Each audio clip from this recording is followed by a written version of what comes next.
Carport climate. We need a garage, and sometimes we need that garage door fixed. Call Busy Bee Doors. They can fix or replace any commercial or garage door. Busy Bee Doors, the garage door specialists.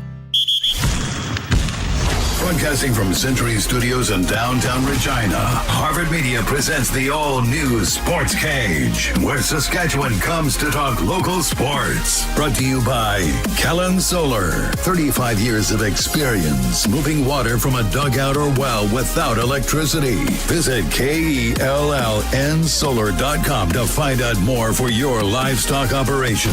Be a part of the show. Call 1-866-767-0620 or text 306-936-6262. The all-new Sportscage. Streaming at sportscage.com and on the radio at 620 CKRM. Happy Monday, everybody. Welcome to the week. The Sportscage. Barney Schinker are going to be joined momentarily by Chris Mazurek and the C's. Colson and Curtis are here. We got 3 hours for you. What do we got running down? Well, Super Bowl was yesterday. We talked last week a lot about Super Bowl sprinkling, what was going to happen in said Super Bowl. We're going to break it down. What were your thoughts too, right? The Prairieland Rentals text line is always open. 936-6262. Prairieland Rentals since 1986. Jobs small and big. Deal with the owner. 600 Albert Street. We will run down also the Four Nations Face-Off starts this week in Montreal. That's why there's no NHL this evening. Canada skated today. Line combinations were the big topic of conversation, especially on social media. Eric Francis in hour 2, our NHL insider, who's heading to the Four Nations Face-Off. We'll talk to him. Hour 3, Darian Durant. What were his thoughts on the Super Bowl? And we have CFL free agency news, kind of, from the weekend. So, bouncing around for the next 3 hours. Again, you're always welcome to chime in with your thoughts on the text line. Let's bring Maz in.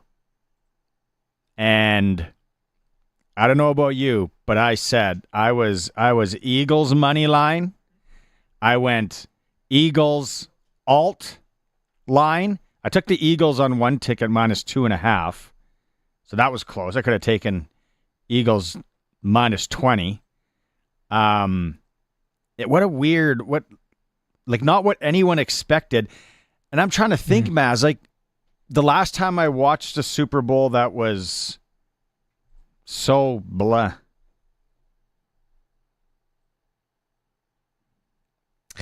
I knew we were in trouble when I was watching in the basement. My wife and the kids were watching upstairs.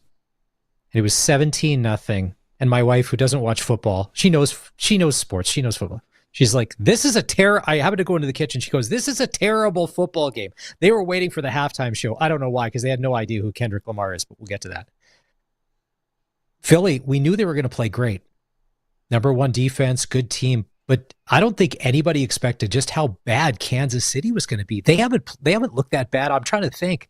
Maybe 4 or 5 years. They picked the absolute worst day to have their worst game in like a half a decade, and it was awful. And yeah, could you imagine if you're Kansas City scratching your head today going, what happened? There's no way they could have played that bad. Patrick Mahomes had 30 passing yards at the end of the first half? Like, it was awful. Who had 16 pressures, 6 sacks, and not blitzing once from the Eagles? It reminded me a lot of, and I know some people are like, oh, here we go, Patriots guy. That's why I'm wearing my Patriots hoodie. If you're watching the stream at sportscage.com, it's what the New York Giants did to the Patriots. And Tampa did to Kansas City. Mahomes. Yeah. If you get pressure on Mahomes, you have a chance to win. And I think they had 42% pressure. And I think when they played Tampa in the Super Bowl, there was 46% pressure on the amount of plays. And Mahomes, if you're watching the stream, whatever reason, like when it's all packaged up into one Like it doesn't look good. And Maz, the thing is how is Buffalo feeling right now? Yeah. Sitting there going, like, we weren't even close to that. How do we get that? How do we get this? Is it coaching? Is it just tape? Like, look at the hold there too in the guy's face, and they still get to him. Yeah. So by the third quarter, when the game was out of hand, because I had said last week, because I didn't know, but I figured if Philly got up 3 scores, there's no way that Kansas City can score like Philly can. The game would be over. And then in the third quarter, I'm thinking just what you said. If you're the Buffalo Bills, I think you would have played and given Philly a better game. I don't know that you would have won, but this is the reason why you couldn't beat Kansas City. I think the Bills would have done better. I don't know that they would have won, but I think they would have given them a better game. I think the best team to give that team a game from the AFC is Baltimore. I think Baltimore was the team. They stumbled in that game against Buffalo way too early, and they couldn't come back. And everyone's Mark Andrews. But I was like, I want to see the Eagles Baltimore here. But hey, I hate doing this, but we gotta give credit to the Chiefs to get where they did for the third year in a row. No doubt about it. Yeah.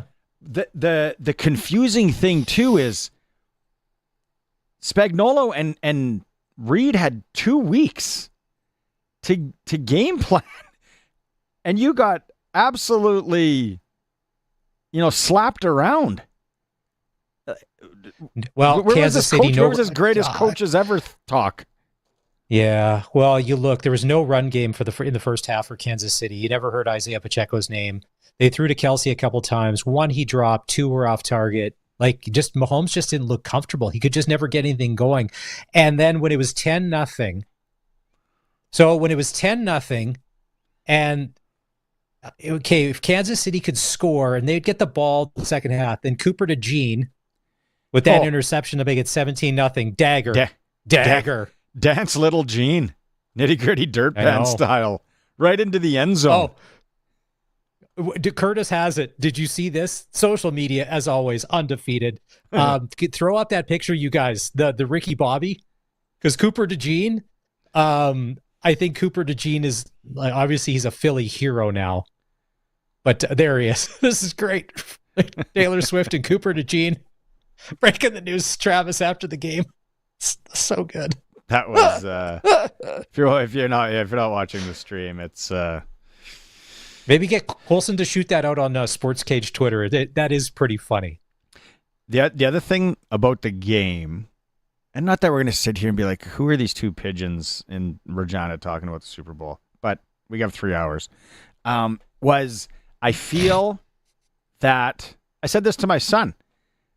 I said, Philly's offense is giving Kansas City a taste of their own medicine. In the context of Hurts would go back and there was nothing open, and then there was lanes for him to run, just like Mahomes always does. And he took off in those lanes, scampered. Some of the pickups were great. And I'm like, that's Mahomes' play right there. That's what Patrick does. And then Travis Kelce, like, when was his first catch? Wasn't until, was it the third quarter? Yeah, he had nothing in the first half. They didn't show T Swift. They didn't show T Swift until, what was it, like late second quarter? That's Fox. That's Fox They showed her pregame, and then the crowd booed her. It's funny. That was awesome. I think the world's changing. I think the temperature on that is cooling off a little bit when the crowd started booing her when they showed. What do we got here? Text line. Jalen Hurts. You have to feel good for Jalen Hurts, because here's the thing. Jalen Hurts got benched in the college national title game, and then Tua Tagovailoa came in. Yeah. And Alabama ends up going on winning. So he loses his starting job at Alabama and he goes to Oklahoma. And then he gets drafted, and then they make it to the Super Bowl, but they lose. And he's done it the classy way. He never says anything. He's a team guy. And a lot of those quarterbacks that come out of Alabama, they catch a lot of hell. And it's not their fault that they had Nick Saban as their coach, like the greatest college football coach of all time. So to see him come through and succeed and still be humble after the game speaks volumes. And Philly is set up for a long time. They're so young. And what was that they were talking about in the game? They have the tallest offensive line and the heaviest offensive line in the NFL. And they're all young, and they got a lot of guys under contract. Gary from Winnipeg. We like that Gary's always chiming in. Could not be happier that the Eagles totally destroyed the Chiefs in Super Bowl 59. Honestly, I was tired of hearing about the possibility of a Chiefs winning a third consecutive Super Bowl. Frankly, this narrative tends to discredit the Green Bay Packers, who are the only team that has won 3 consecutive championship games, including Super Bowls 1 and 2. Gary's going old school on that one. I know. Did you see when they said the size or put up the size of Philadelphia's offensive line compared to the offensive line of the first Super Bowl?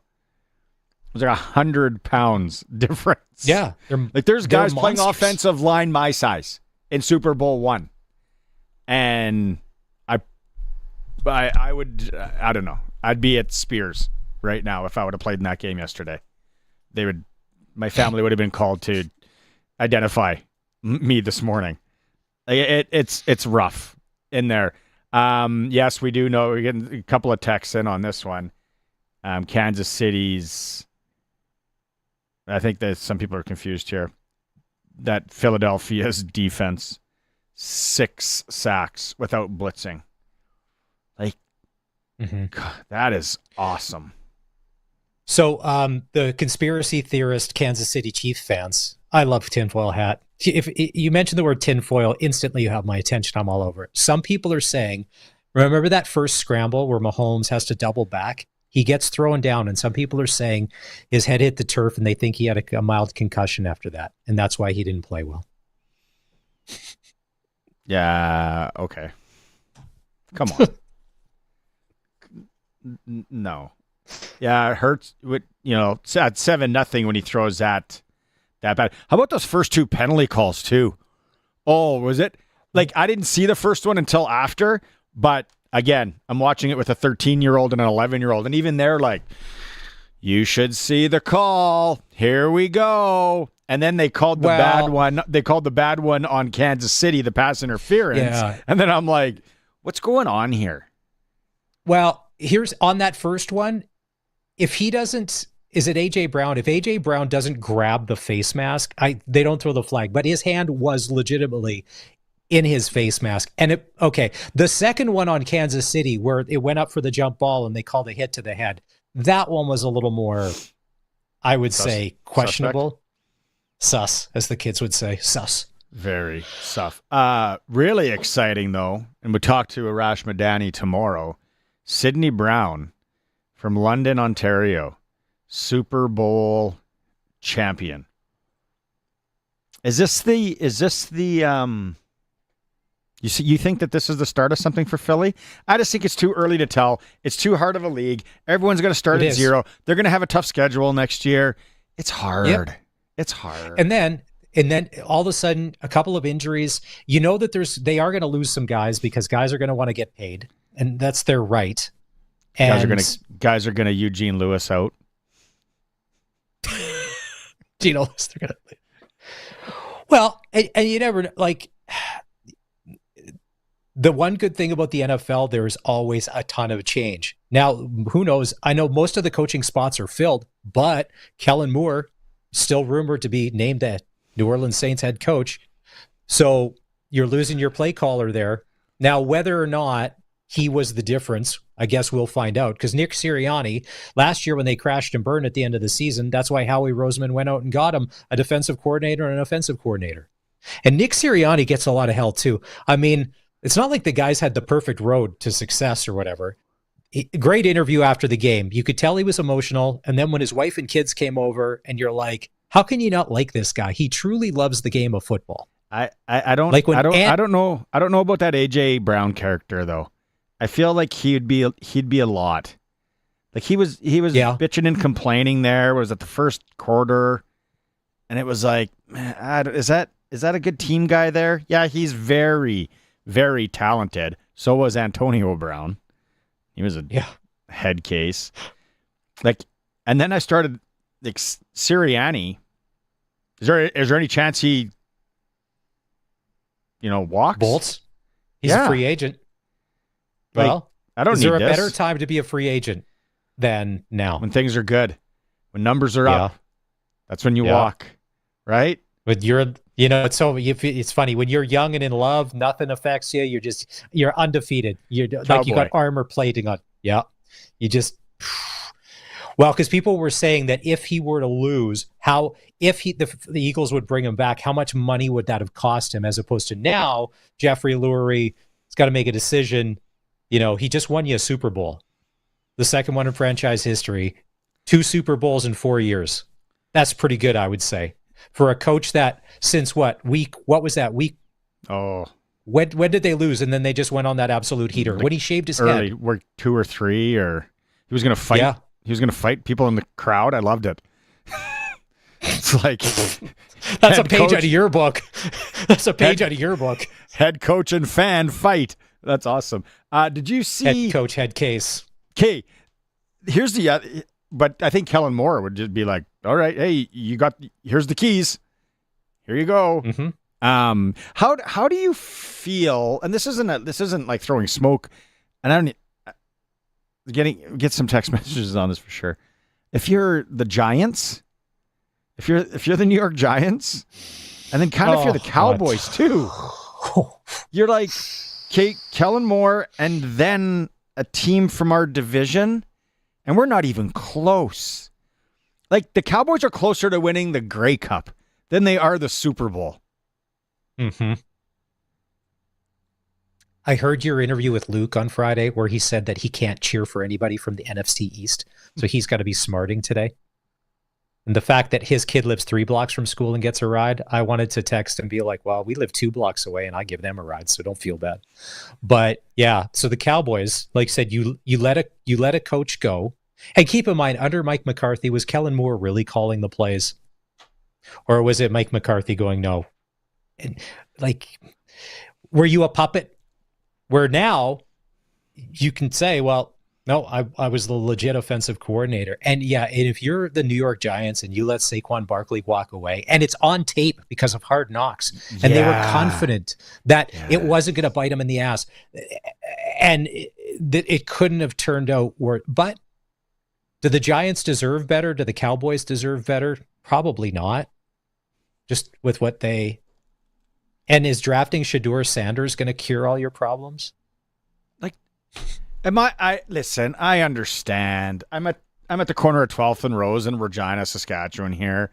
Not even close to the NFL or NFL coach and all that. But is Shedeur Sanders going to be even remotely a good NFL player? What am I missing here? Can we not remember Vince Young as a college player? How good and powerful and just a slam dunk, no miss NFL talent. And he fizzled out. Well, the knock on Cooper DeJean at the NFL draft last year, they thought there's no way that Cooper DeJean, coming from, where did he come from? Iowa, some Midwest school, that he was going to be big enough or talented enough to play in the NFL, let alone ever be a starter. Well, I think that they got that one 100% wrong. I think he's okay. He's a little different than Shedeur, who would be probably a quarterback. It's like, hey, I mean, keep in mind, sit in there as a safety. But the other thing too is I don't think there's anybody that's coming to the Cowboys or the Giants that can save them, because for what Philly has, no matter who leaves Philly still has a pretty good roster going forward for at least the next year for sure. Because look at that defense, like Jalen Carter, he's on his rookie deal, and the double teams he was taking on yesterday. So for those guys to get through and get 6 sacks, it's incredible. They were just dominant. There was 8. I got a note here. I wrote down some notes. 8:01 left in the game. And play-by-play guy goes, "This is to make it a 5-possession game."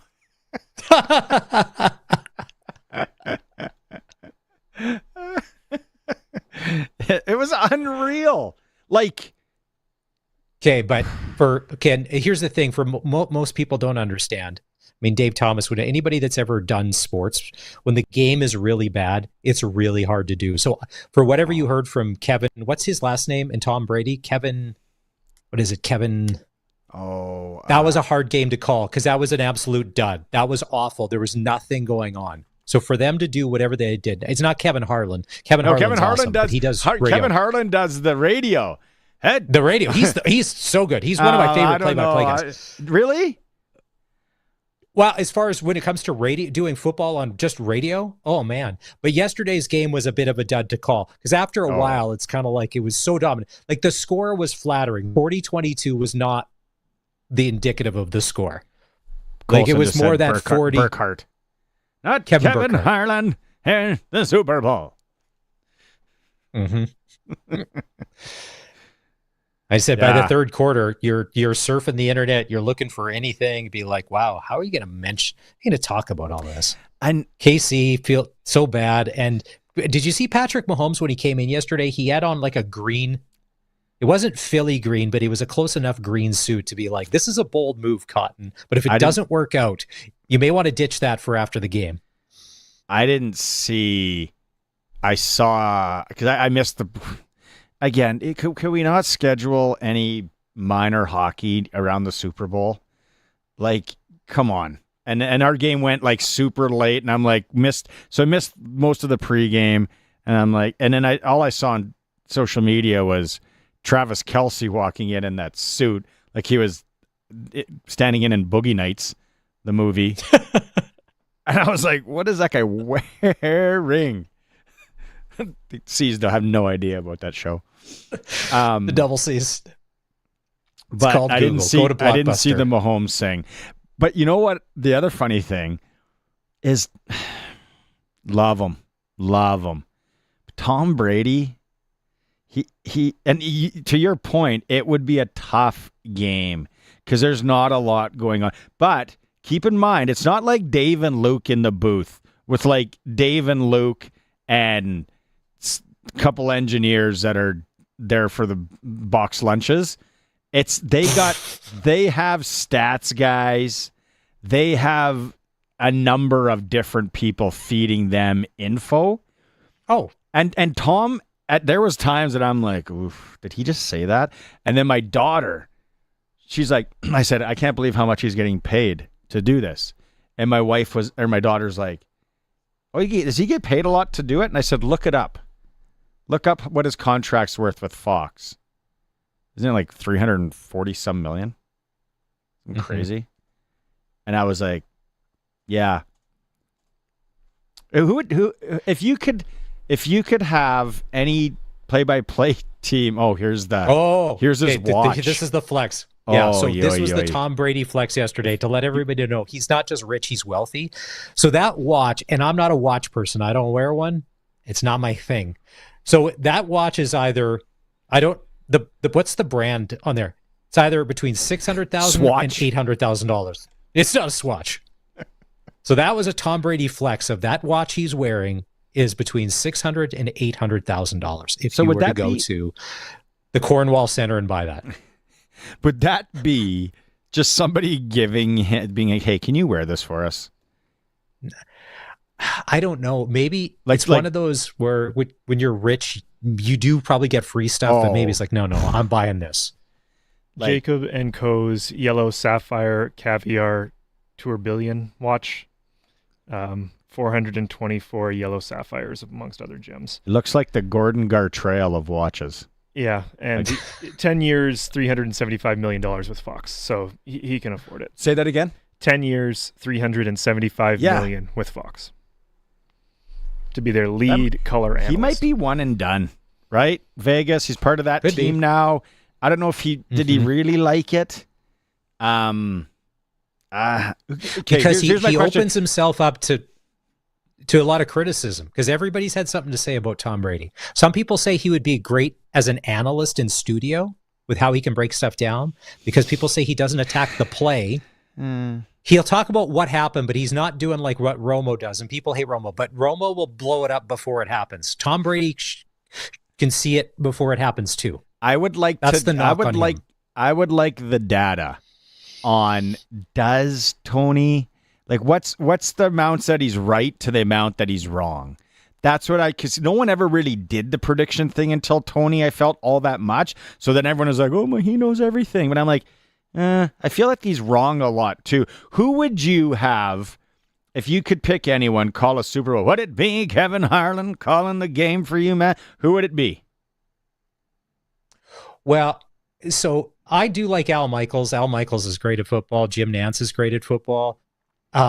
People love to hate Chris Collinsworth, because he's so funny and he's so in love with Patrick Mahomes. But I don't necessarily know about color, but Jim Nantz or Al Michaels, those guys is probably the two of the best to ever do it. Like there's Pat Summerall and John Madden, but that's from a different era that a lot of people we would remember. Yeah, and they weren't that good. Like Summerall wasn't that good. Like he's got like the Bob Quote, the iconic sound. But near the end, like people were like, I think Summerall's he's half in the bag here, calling this one. Soused up in the booth. So you would go. Does Jim Nantz, does he even call football anymore? When's the last time he called a football game? Does he call football? He's Tony Romo's partner. Yeah, he's Tony Romo's partner. They're the number one team for CBS. Jim Nantz and Tony Romo. Yeah. No. Yeah. You know who I really like, and I think it's because he can call hockey, golf, football. I've never heard him call baseball. Could be wrong though. Mike Tirico. Like Tirico. Tirico is good, but he'd be number 3. If we had Al Michaels and Jim Nantz to choose from, Tirico would be 3. But he is diverse. Like when you can do all sports, like that's something crazy because that's incredibly hard. Yeah, what's the other guy from ESPN? And he does a lot of hockey, and then once in a while they throw him into football. I loved when Doc Emmerich was doing hockey. Oh. To me, he's my favorite guy doing hockey. Better than any of the Canadian. But Doc Emmerich doing hockey, just something about it. Doc Emmerich and Brian Engblom, they had a good thing going there for a few years. Yeah. So we're getting a bunch of texts here on the game. Old Fart Gary's really lighting up the text line. He says, "Yeah. Sorry, Tom Brady is no John Madden, Al Michaels, or Chris Collinsworth. Tom Brady talks too much and suffers from verbal diarrhea." I didn't think he talked too much. I just thought that what he was saying there, it was pretty elementary. It's the thing with the Brady, because not that we need to be an apologist for a guy that owns a $600,000 watch. He was such a good player and just such an elite quarterback, 7 Super Bowls. People are expecting him as a color commentator as well, to be somewhere so out of this world. There's been a lot of people come before him that have been really good at it. And maybe he'll get there, but it's his first year. I don't know. Are the expectations too high? God, this hurt. Elvis Doomerville, man. Yeah, if you're watching the stream right now, Curtis found all the hits that Tom Brady took when it was a man's league, and he was out there tough. He was tough, out there winning Super Bowls. No, this would be a perfect time for him to leave though, too, because it's like, hey, I got the Vegas thing going on. I had and my you only fun. do the Super Bowl once every 3 or 4 years because it rotates between broadcasters. And maybe he thought it was going to be a lot different. Like this show, 3 hours, three. Hey, yeah, we talked about it today. Doing 3 hours after a busy Sunday of football or a busy hockey weekend, or there's people that could do it for sure. Remember, it's 3 hours, and then you got to do it Tuesday, and then you got to do it the next day, and then you got to do it the next. There's no NA, so there's no more football. outside of signings and firings. What The about the spring NHL is league? off, so you got the one game on Wednesday, so you got to super talk that up. No dub game. Like I said, I think the expectations were so high for Tom Brady. No matter what he did and how he did this year, people would be disappointed in his performance just because he's won 7 Super Bowls. So you think that should translate into everything that he does. I think that Darian made a good point. So instead of double D, triple D, don't doubt Darian, because he had said that, and the Mahomes era is probably not over, but if you're Philly, this is your time to sneak 1 or 2 in. Sneak one of these in, because the Mahomes era isn't done. Maybe Kansas City now, instead of sort of not going expensive free agent and losing guys, maybe they go and reload. The 49ers apparently are letting Deebo Samuel shop himself around. Could you imagine if Deebo Samuel ended up on the Chiefs? Is Kelsey coming back? What do you guys know? What do the young kids know? What's T. Swift saying? I don't know anything about Kelsey, but the UFL Season 2 kicks off March 28th, 2025. Who plays first? Birmingham's always got a team. Shreveport? I didn't get past the starting date, so hold on. Let me Orlando? find the season. What are the St. Louis? San Antonio always has a team in these leagues because they have a dome.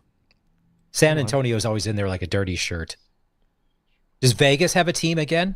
They did, I think. Come on. The first game is the St. Louis Battlehawks and the Houston Roughnecks. Yeah, and St. Louis sells out these games like they put 30,000 people in the dome. Like, why they don't have an NFL team is beyond me. Yes, check their attendance last year, Colson.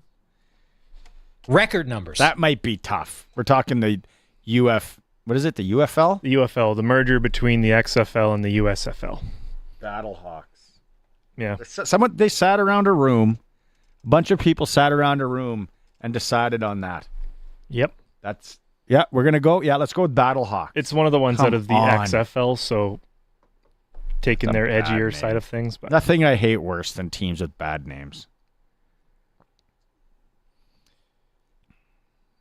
Attendance? I'm getting there. Let's take a break. Because we're going to come back. I want to talk about Shea Patterson allegedly going to Winnipeg as well. People are losing their minds over that. When I saw that yesterday, I thought people were joking to be like, "Oh, Shea Patterson," and I was looking. I'm like, "No, this looks legit. That the Bombers are signing him in free agency." We will talk about it when we come back.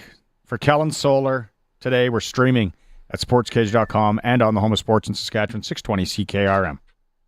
620 CKRM is your home to country's greatest hits and the 90s at 9. 1 full hour featuring the biggest hits of the 90s. Garth, Reba, Alan, Shania, George, and so much more. No cassette tape or CDs required, and 90s mullets are optional.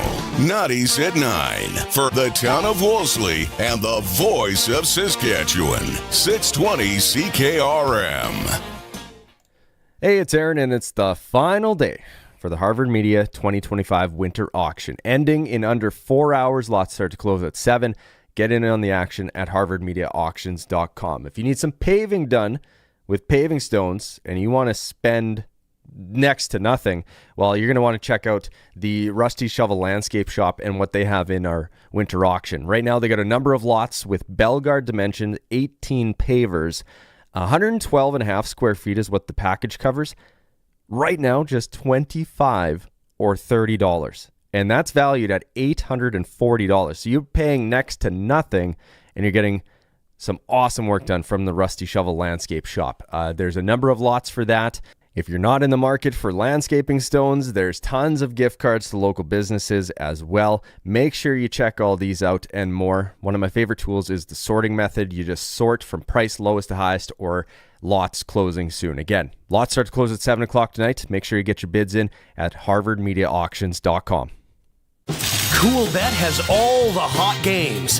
For all the free-to-play casino games, head to coolbet.co. They've got sports odds, including Saskatchewan senior hockey, plus all the sports odds you can think of. From the ice to the field to the court, CoolBet has you covered. All at your fingertips. No risk, just thrill. So why wait? Get in the game and embrace the unexpected at coolbet.co. The folks at Freeze Tallman want to talk about being more than just lumber. They want to talk about decking, railing, drywall, insulation, siding, roofing, windows, interior doors, and more. They want to talk about improving your home inside and out. They want to talk about excellent customer service and a drive to serve you as best as they can. Keep the conversation going. Head to Freeze Tallman today in Regina and Fort Capel. When planning your next building project, think Freeze Tallman. Freeze Tallman, let's get you building. The all-new Sports Cage is live streaming from our Century Studios in downtown Regina. Watch now at sportscage.com. Be part of the show by texting 306-936-6262. 620 CKRM. It's Dry Rib Monday at the Canadian Brew House. $9.99 cracked pepper and sea salt dry ribs.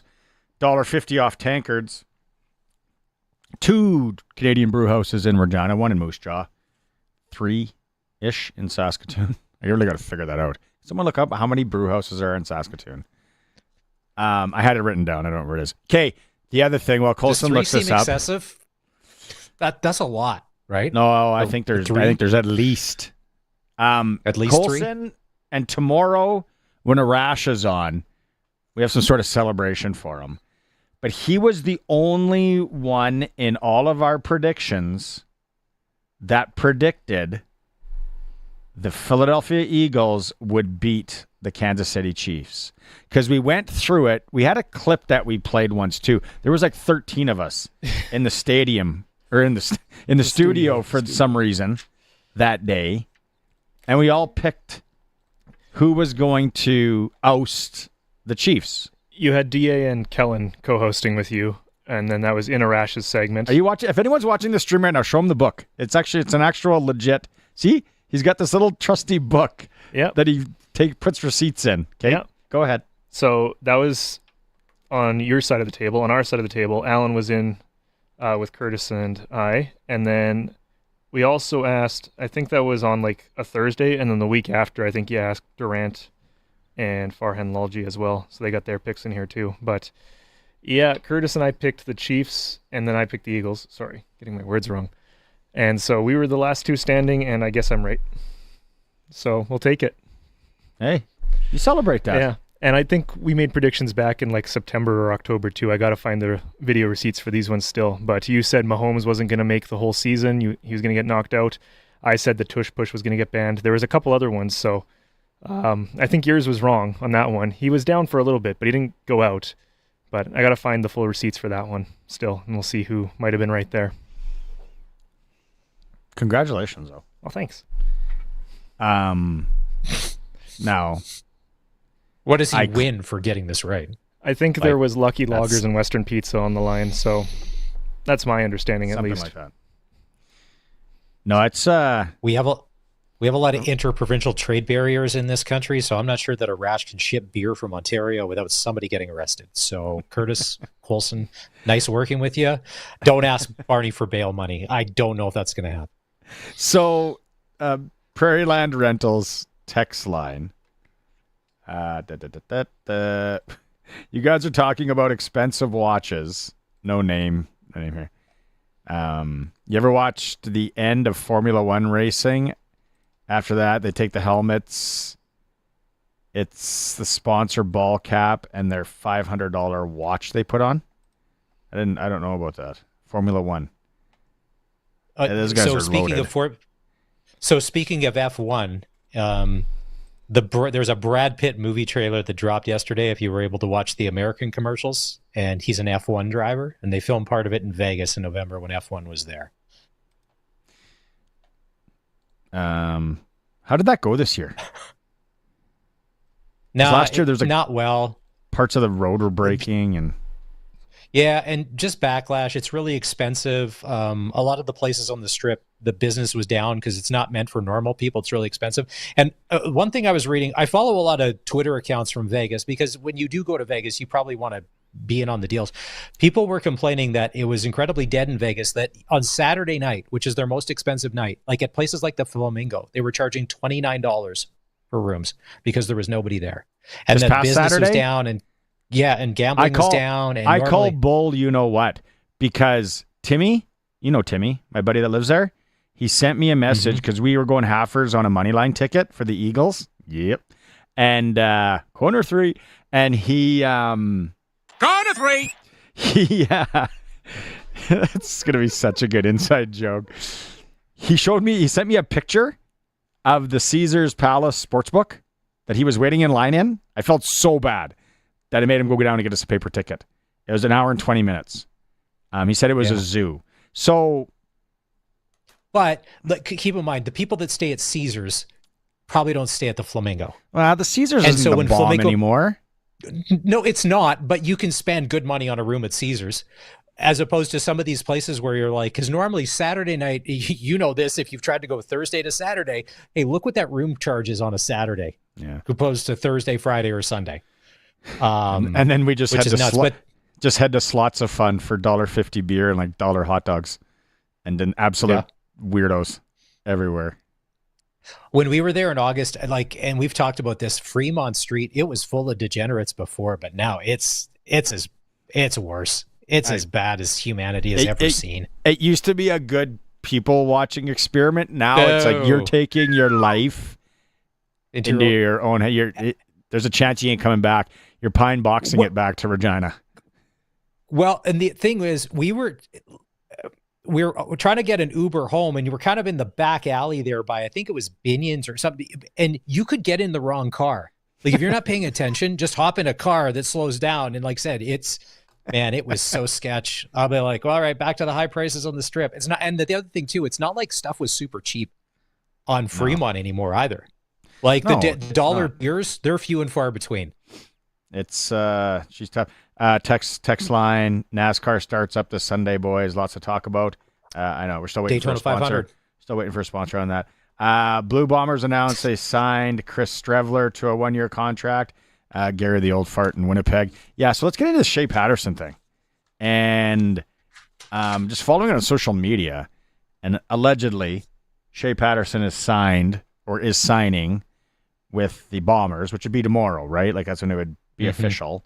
Just like Tommy boy here. Everything's going to be official tomorrow. And then just the social media, like what were you curious? The thing, I'll let you go, but what I was really confused about were how many people in Riderville were shocked by this or saddened by this. And I was like, writing was on the wall. Once the Tommy Stevens signing came out, or the potential Tommy Stevens, I'm like, that's probably it for Shea Patterson, because if he was going to be the number 3 quarterback, and he's, performed admirably in his, but I was like, yeah, once Tommy Stevens came in the picture, Shea Patterson was probably out of the picture. Here's the thing. I am happy if he gets a chance to continue his football career, if it is in Winnipeg, that all of a sudden he doesn't get signed and he's not in the league anymore. Because I think he's done enough there. But when I first saw it, I thought somebody was joking around. Because, oh, by the way, riderfans.com got a complete makeover. So if you ever go to that website, they got like a whole new platform there. It looks really nice. I was on there, and I thought it was just people just joking around. Bombers, Riders, back forth. And then I saw a couple of things on Twitter, and I'm like, well, wait a minute. And then I was like, oh, no, it looks like Patterson's going to be signing with, so that would make two. If the Jareth Stearns thing comes through, that would be 2 players we're losing to the Bombers, Patterson and Jareth Stearns, when things become official. Okay. Okay. Well, here's a lot of us, we love Jareth Stearns when he could hang on to the football. Yeah, it's not like we're losing Kean Schaefer-Baker and, I don't know, take your pick of whoever else. Micah Johnson. It's like, okay.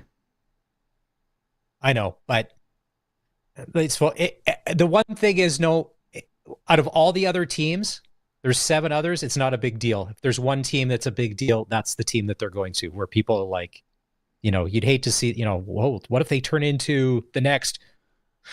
And I think a lot of this has to do with when Weston Dressler left here, and for whatever reason, and I'm sure there was reasons, and then he goes on to Winnipeg, and puts up good numbers and has some pretty good years, that stung. Because to a lot of us, Weston Dressler is a Saskatchewan Roughrider only. It happens, so. But he was a Bomber. Yeah, no. And good on him. Went there, balled out. Was great. Patterson, 60% of his passes he completed last year. He was 2-4-1. 6 touchdowns in 7 starts. 5 interceptions. 134 rushing yards. Okay. He, to me, just seemed a little slight to be the third down quarterback, where Tommy Stevens is a bit of a monster. Well, no, yes, he is a little too small when you're bringing in. It's like having a kid from grade 12 doing it and a kid from grade 9. Like, that's such a bad play when Tommy Stevens goes like 9,000 yards right off the right side for a touchdown. Curtis just loves showing it. It's a really good run. Let's hope he does that here again. No, but curious, like tomorrow is going to be busy. Is there any chance, because I won't get a chance to talk to you tomorrow. You're on Wednesday. I'm not on with you. Is there any chance we see like a Terry Vaughn, he was going to sign there and somebody midnight moved. Well, Zach Claros makes a good point that this whole announcing of the extra $400,000 once the tampering has already started, it's very CFL-y.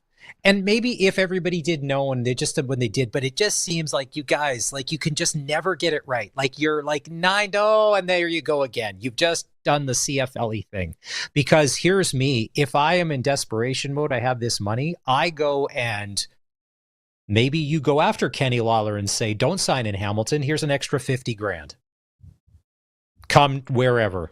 Why wouldn't you? I hope.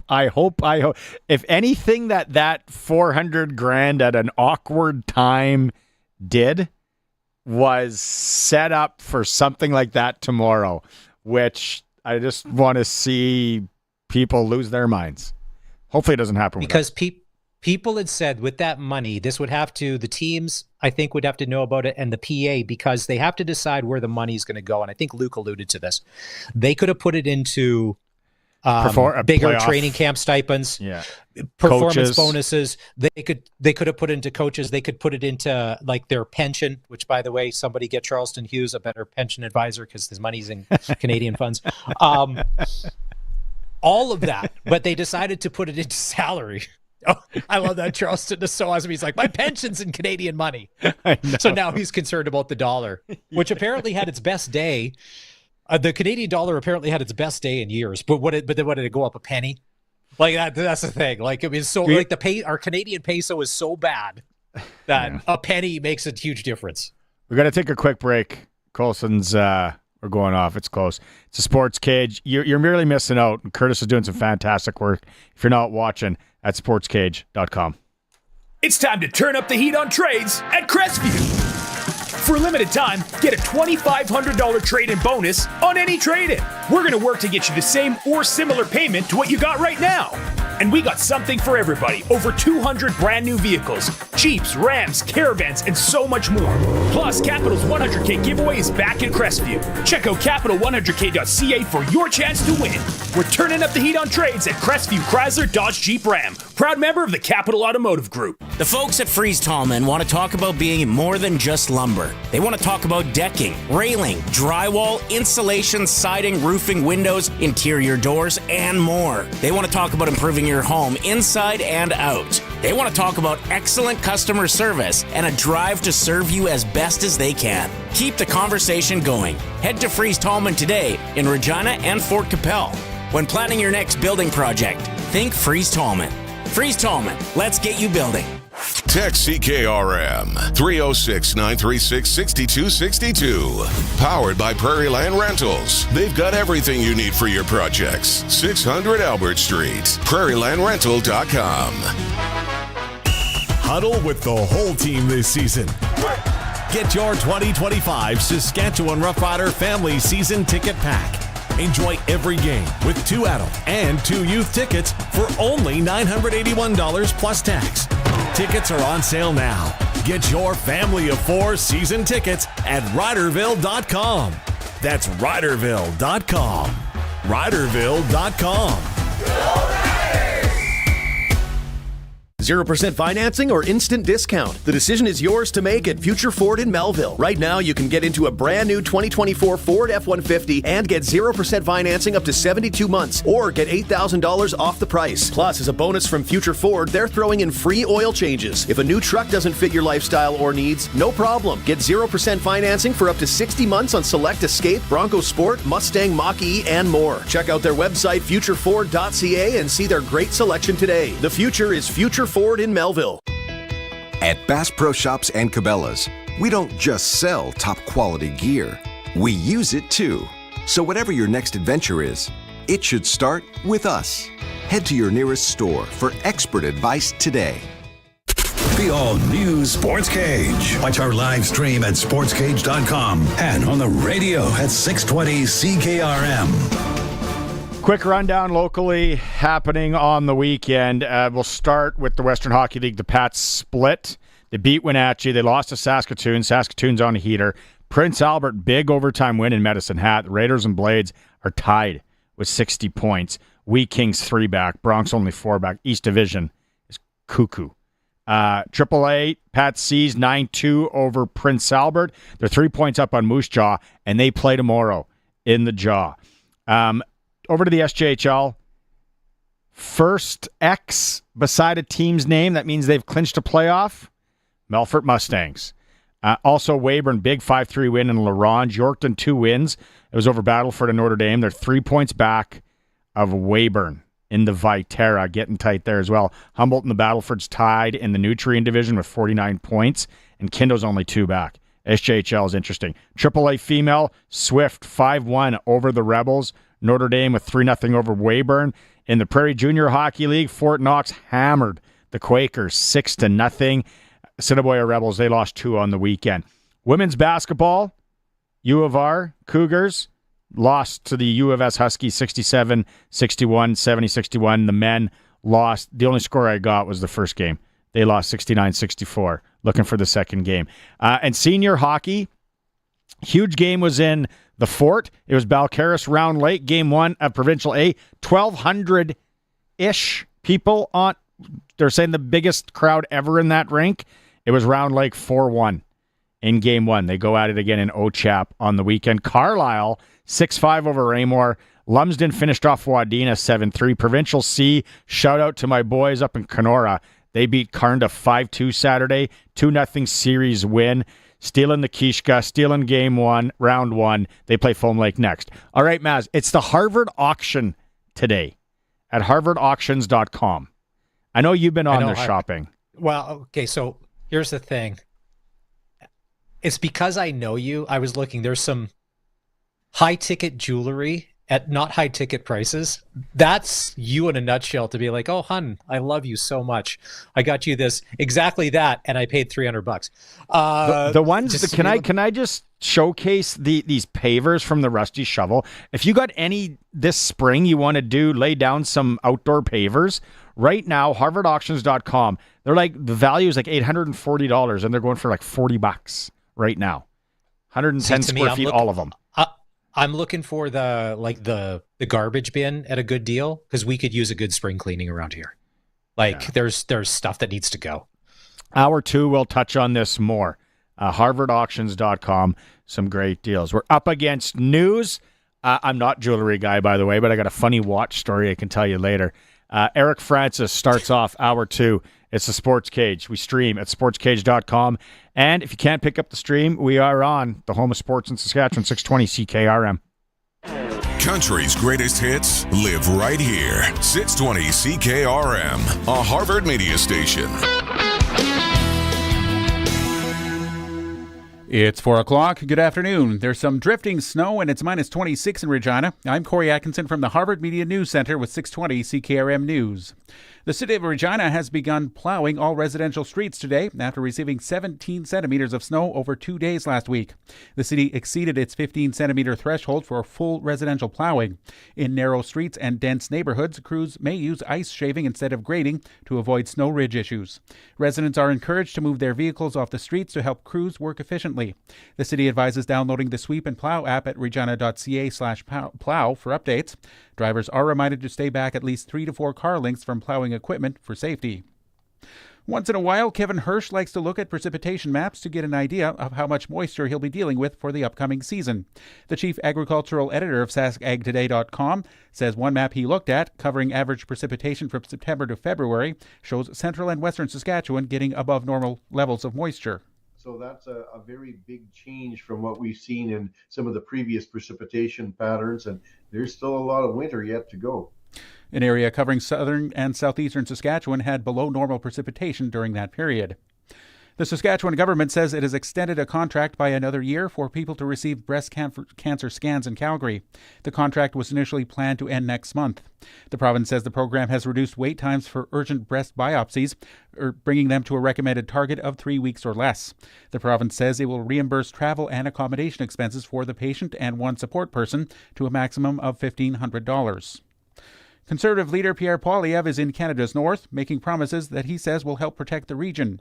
Speaking in Iqaluit this morning, Poilievre says a Conservative government would build a permanent military base in Nunavut that would serve to defend the Arctic Circle and assist in search and rescue missions. If we are to be a sovereign, self-reliant nation, we must take control of our north, secure all of our borders, and stand on our own 2 feet. We cannot count on the Americans to do it for us anymore.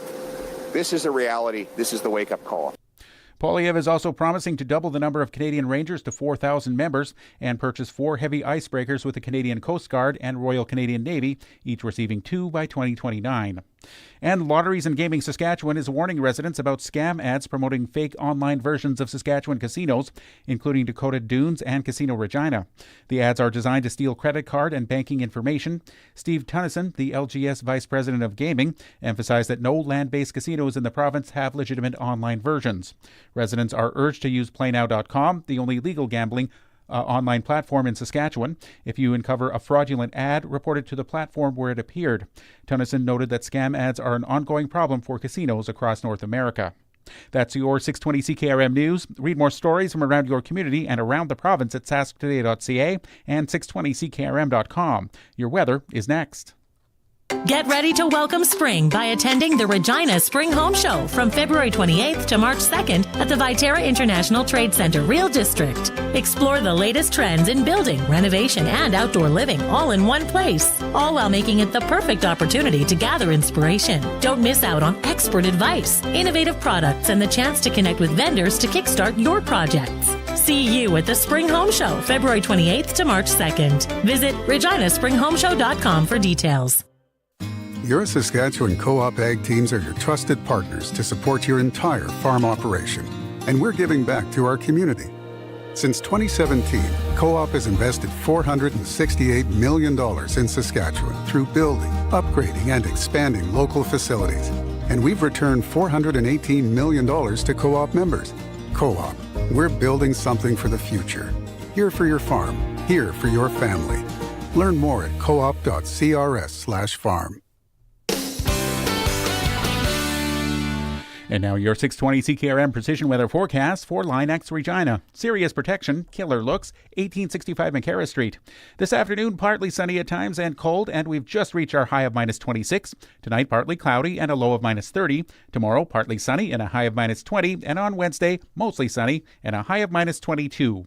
At this hour in Moose Jaw, there's some drifting snow. Winds are from the northwest at 42, gusting to 55. And it's -24 with a wind chill, making it feel like it's -39. Regina also has some drifting snow. Winds are from the northwest at 30. It's -26 with the wind chill making it feel like it's -40. For more local news that matters to you, subscribe to the daily newsletter at sasktoday.ca. When you want the best for your truck, you want Line-X. Your truck has withstood the harshest elements Saskatchewan has thrown at it. Rocks, gravel, rain, sleet, and snow, and left with no chips, no rust. Line-X protective coating keeps your truck's bed liners, rocker panels, and bumpers looking like brand new. Don't settle for Brand X. Go with Line-X. It's serious protection. Come see why everybody loves taking their truck to Line-X Regina for their rocker panels, bumpers, and more. Line-X. Make your truck complete. 1865 McCarra Street.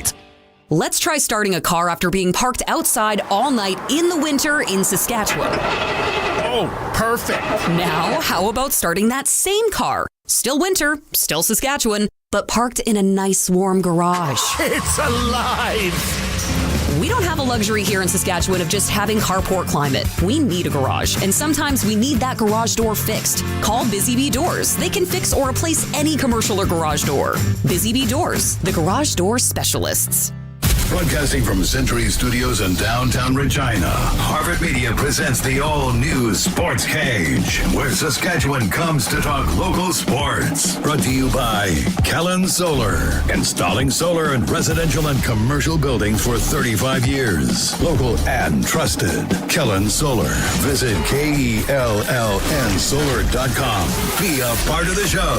Call 1-866-767-0620 or text 306-936-6262. The all-new Sports Cage. Streaming at sportscage.com and on the radio at 620 CKRM. Hour 2, welcome back. Barney Schinker, Chris Mazurek, the Seas.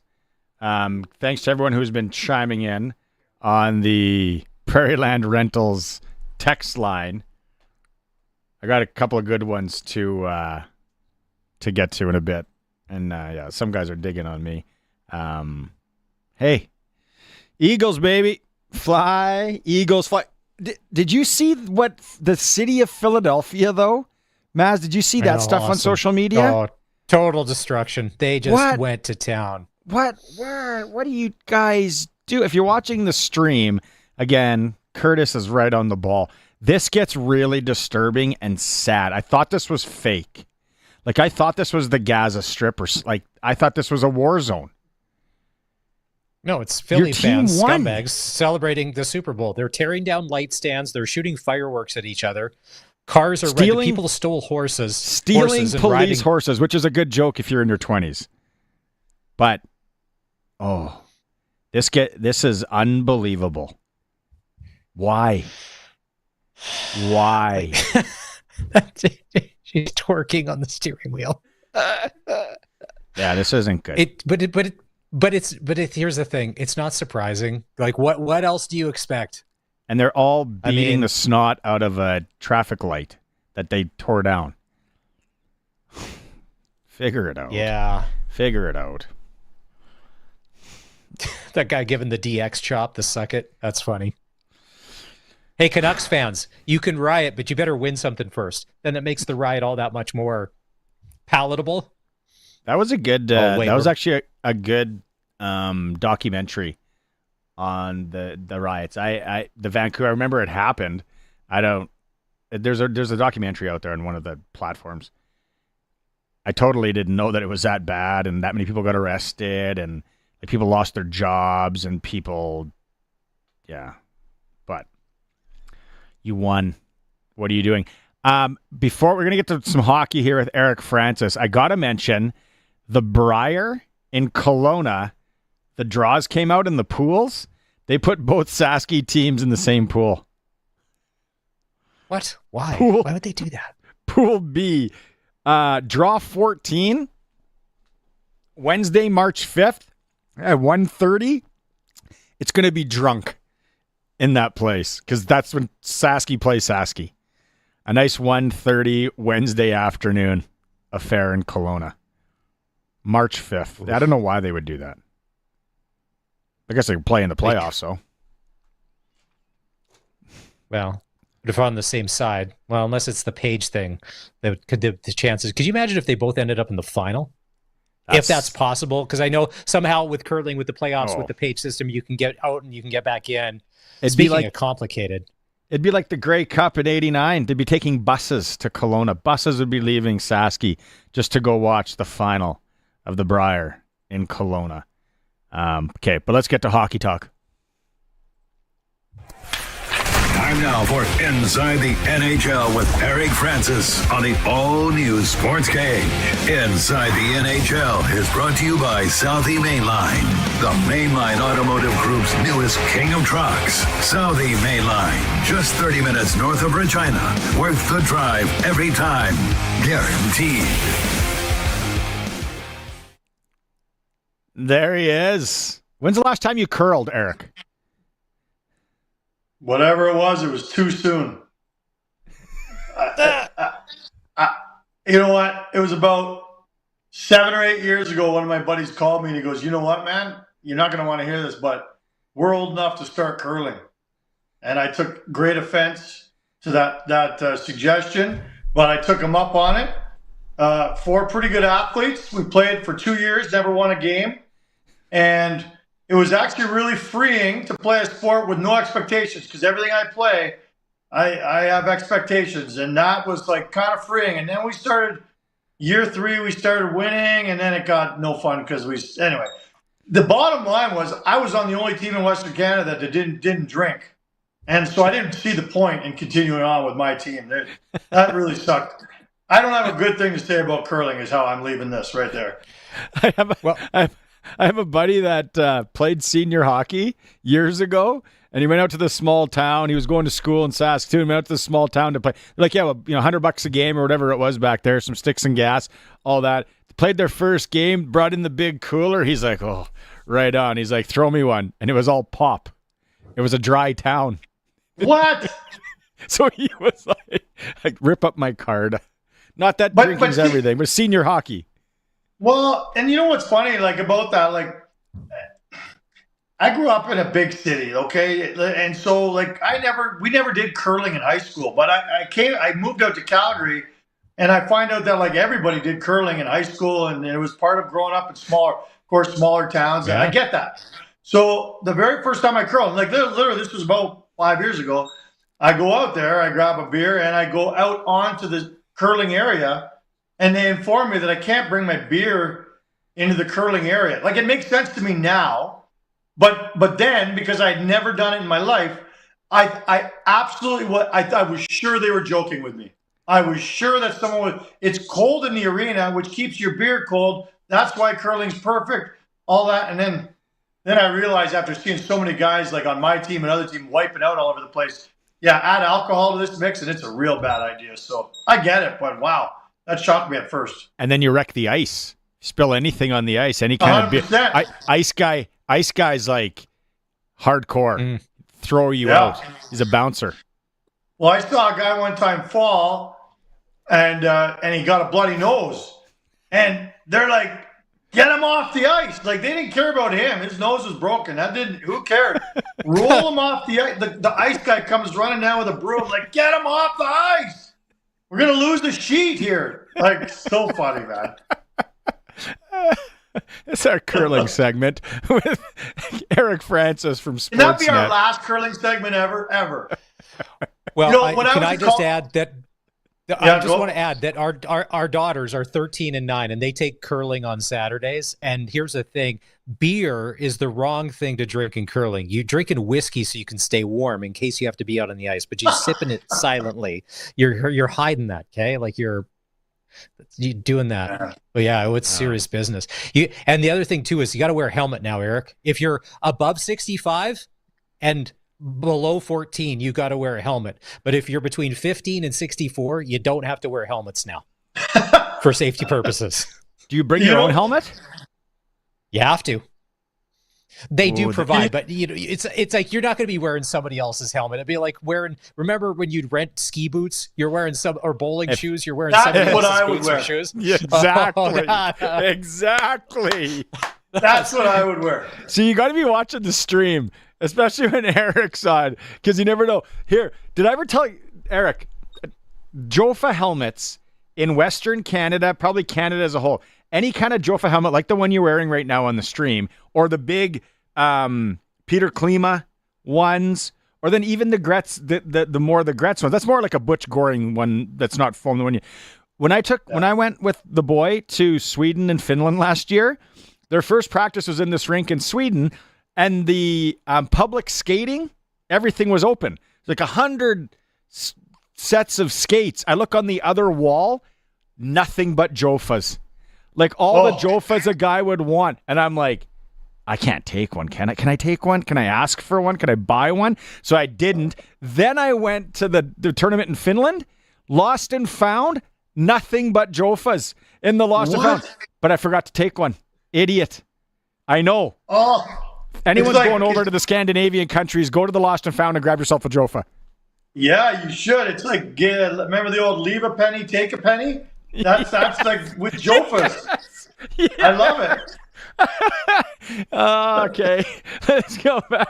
Let's get back on track. Four Nations face-off starts Wednesday. Canada, Sweden. You're going to be there. I was to be there, not anymore. They came out first practice today. So they come out with the lines. Curtis has them that he's going to throw them up on the stream here. What jumped out for you from these lines, Team Canada? You know what jumped out to me? Like Crosby and McKinnon playing together didn't surprise me. I mean, they're best buddies, and I saw McKinnon here last week, and he even said the same thing. Oh yeah, we're playing together. Don't worry about that. Like, but I don't know if I envision Stone being the third guy. Like Canada's got so much talent up front, and there's different ways you can go. But I don't know if that struck you guys like that. So is he the third best guy on that team? Like I know you're spreading it out a little bit. The second line is Crosby and McKinnon together. We got that. We're pretty sure. Or sorry, McDavid and Marner and Reinhart. I'm not sure we expected that either. Anyway, I'm not sure what I expected, but I think everybody else thought, well, you're just going to put the three best players in the world on one line, McDavid, Crosby, McKinnon. You're going to see that at times, maybe on the power play, but I don't know. I just didn't think Stone was the guy who would be on that top line. How about you guys? What stuck out with you? Well, first of all, the emotional overreaction meltdown on Twitter when the line combinations came out, I'm like, oh my God, is this country invested in this thing? Hilarious. Because people like to the point of, all of a sudden there's a Stone or there's a thread with like 50 responses about Mark Stone. This is just the first practice, guys, being up with those guys. And somehow this is bigger than a lot of other world events that are happening to be like, whoa, we better temper expectations. Because if we end up losing a game in this tourney or maybe not winning, this could be rough for a lot of people. It's Mark Stone. He's okay. He's won a Stanley Cup. He's not the fastest guy, but he's not the worst player that could be on a Canadian roster. So my take on this, as a guy who hasn't coached a lot of hockey in a long time, although absolute wagon I got together in May here, hopefully I can get these kids gelling, is Stone, he's smart enough to just kind of follow the play and pick it up where it is. He doesn't need to keep up with that play as much as he's just smart enough to complement those guys and their speed. The one thing that did jump out to me is I thought definitely we would see Point or Brad Marchand maybe with McDavid. Yeah, and that's fair too. And there couldn't possibly be a set of lines that came out where where any one of us were like, yeah, all that makes 100% sense. Everyone's got a thought on, I would do this, I would do that. Like, I don't really like Doughty being in the top six. I got a big problem with that. I really do. I got a problem with Doughty being on the team, period. But I really don't think, he should be bumping out Sanheim. But whatever. Here's a question for you. Maz, you can jump in if you want after. On line 4 today, when they went for their first twirl, was Cirelli in the middle with Hagel and Bennett on the wings. Would that be the first line in Las Vegas, Edmonton, Washington, any of the top teams in the NHL right now? Like, that would be a second, third line on some of those teams.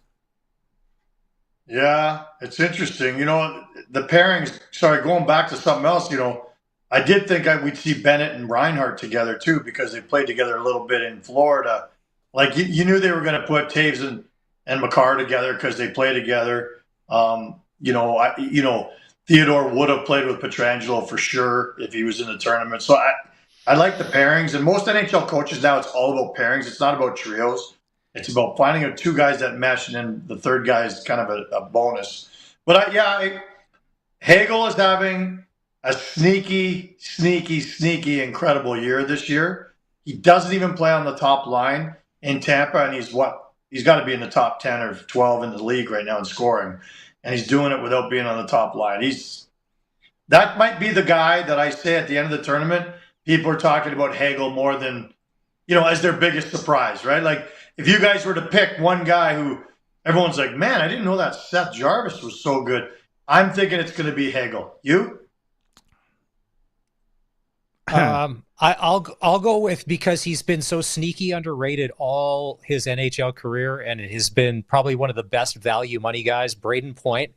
Is there anybody that has had a better career for not ever having a giant contract and just produces, and then he's part of a winner? To me, if a guy like that stands out and is the guy we're all talking about, how can you not love a former Moose Jaw Warrior going to be a star on a big stage like this? So in 2011, 2012, Eric, I went and watched Moose Jaw and Edmonton play in the Eastern Conference Final, and Moose Jaw WHL game. Great hockey. And all of a sudden, I thought, and this isn't even a joke, in the warm-ups, I'm like, why do they have the seventh skater out there in warm-ups? Like, this is awkward. Like, we thought it was like a Pee-wee or an Adam kid skating around. It's 15-year-old Braden Point. The jersey was almost like to the bottom of his hockey pants, and he fit in so well. Like, it was unreal. So, Maz, I think we have the soft spot, the Western Canada, the Moose Jaw thing. Hagel's sneaky good though, like Eric said. Mm-hmm. Like, and Jarvis, I don't know enough about. He could stand out for a lot of people. I mean, he plays in the backwaters there in Carolina, so nobody ever sees him play. But listen, this is going to happen so quick. One thing I do want to say about this, and it kind of blows my mind. Like, I was at a Super Bowl party yesterday, and I had a whole bunch of guys who were like, and maybe I'm just too close to it, but they're saying, I don't know, is this just going to be an all-star game? Like, is anybody going to throw a hit? Like, I'm stunned. I was stunned to hear these are all 50-year-old men who I thought were a lot smarter than that. Are you guys worried or wondering about that? Because I thought it was pretty much understood. Like, I think that Saturday game between the U.S. is going to be a flipping bloodbath. I really do. I think it's going to be vicious hockey. And World Cup 96. That was guys. This is our World Cup. Look, I'm so biased because I was there in '87, the greatest moment of my life as a fan, being at that tournament. How lucky I was to be there for that final game, the amazing goal, the celebration.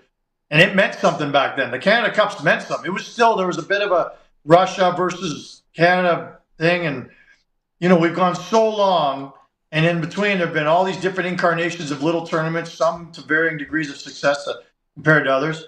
But I'll tell you what, like this one, anyone who's questioning whether this is going to be like the Americans want to win this so badly. Reason number 12 why I think they're going to win this thing. They really feel like this is their time to prove that they're the most superior hockey nation in the world.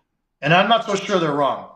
And I think they're going to prove it at this tournament. But I think that they have that extra motivation, whereas Canada, we may have the 2 or 3 best players in the world, but we don't have goaltending. And we also, I don't really think we have that bee in our bonnet like the Americans do.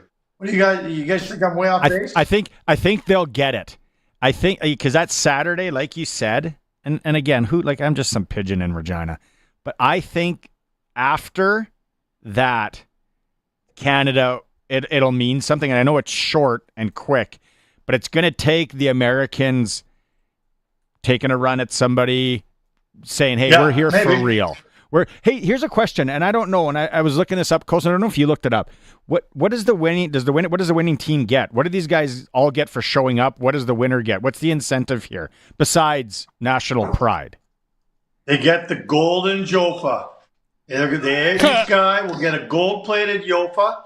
No, I don't know. And Tom Brady's watch. It's a good question. There'll be a trophy of some sort that nobody's ever seen before and maybe never ever see again. But, it's not about that.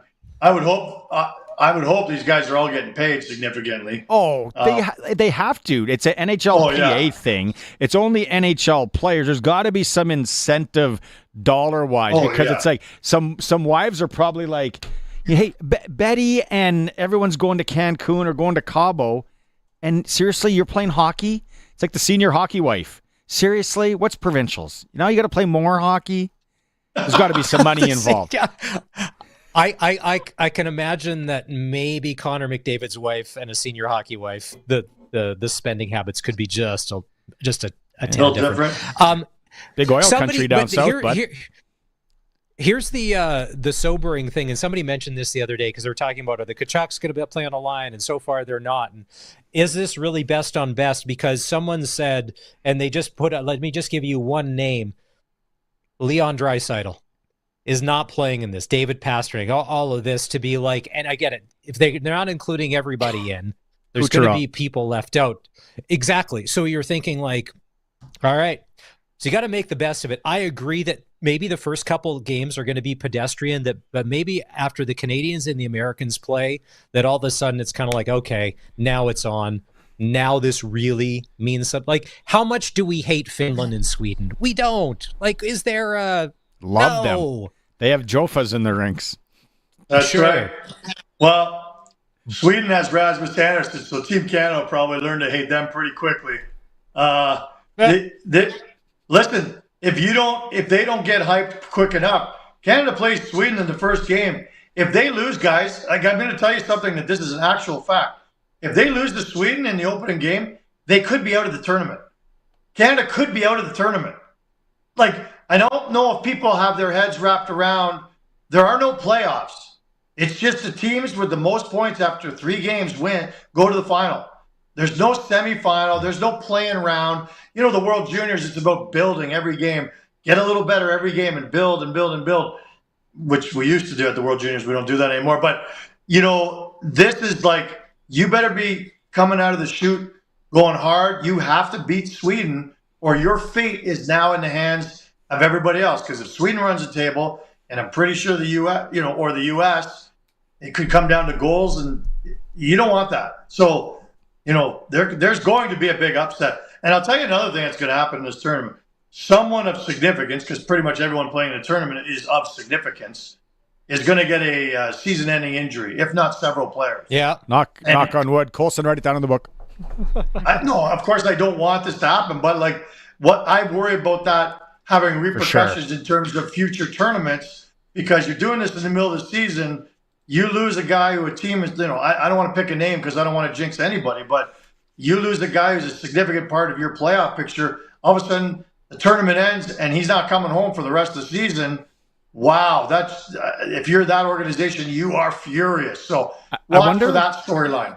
I wonder if there's any insurance taken out or purchased or anything for a team. I don't even know how that would work. But, sure, you could get insurance, but keep in mind, if it's a chance, means you're not going to have a chance to win the Stanley Cup. All the money in the world going to the owner. Usually the owners have the money. Speaking of owners and money, you kind of touched on this last week, and let's get off this. I didn't realize the Calgary-Philadelphia trade, those guys didn't end up in Philly till 3 weeks later, but the Flames took a private jet and picked up Frost and Farabee, right? That's what they did, because those other dudes going the other way, they had visa and passport problems, and wasn't it 8 days later that they joined the Flyers?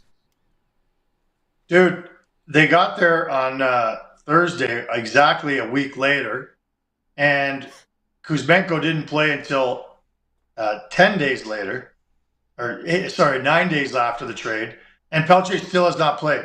So Pelche will go a streak of about 3.5 weeks without playing hockey.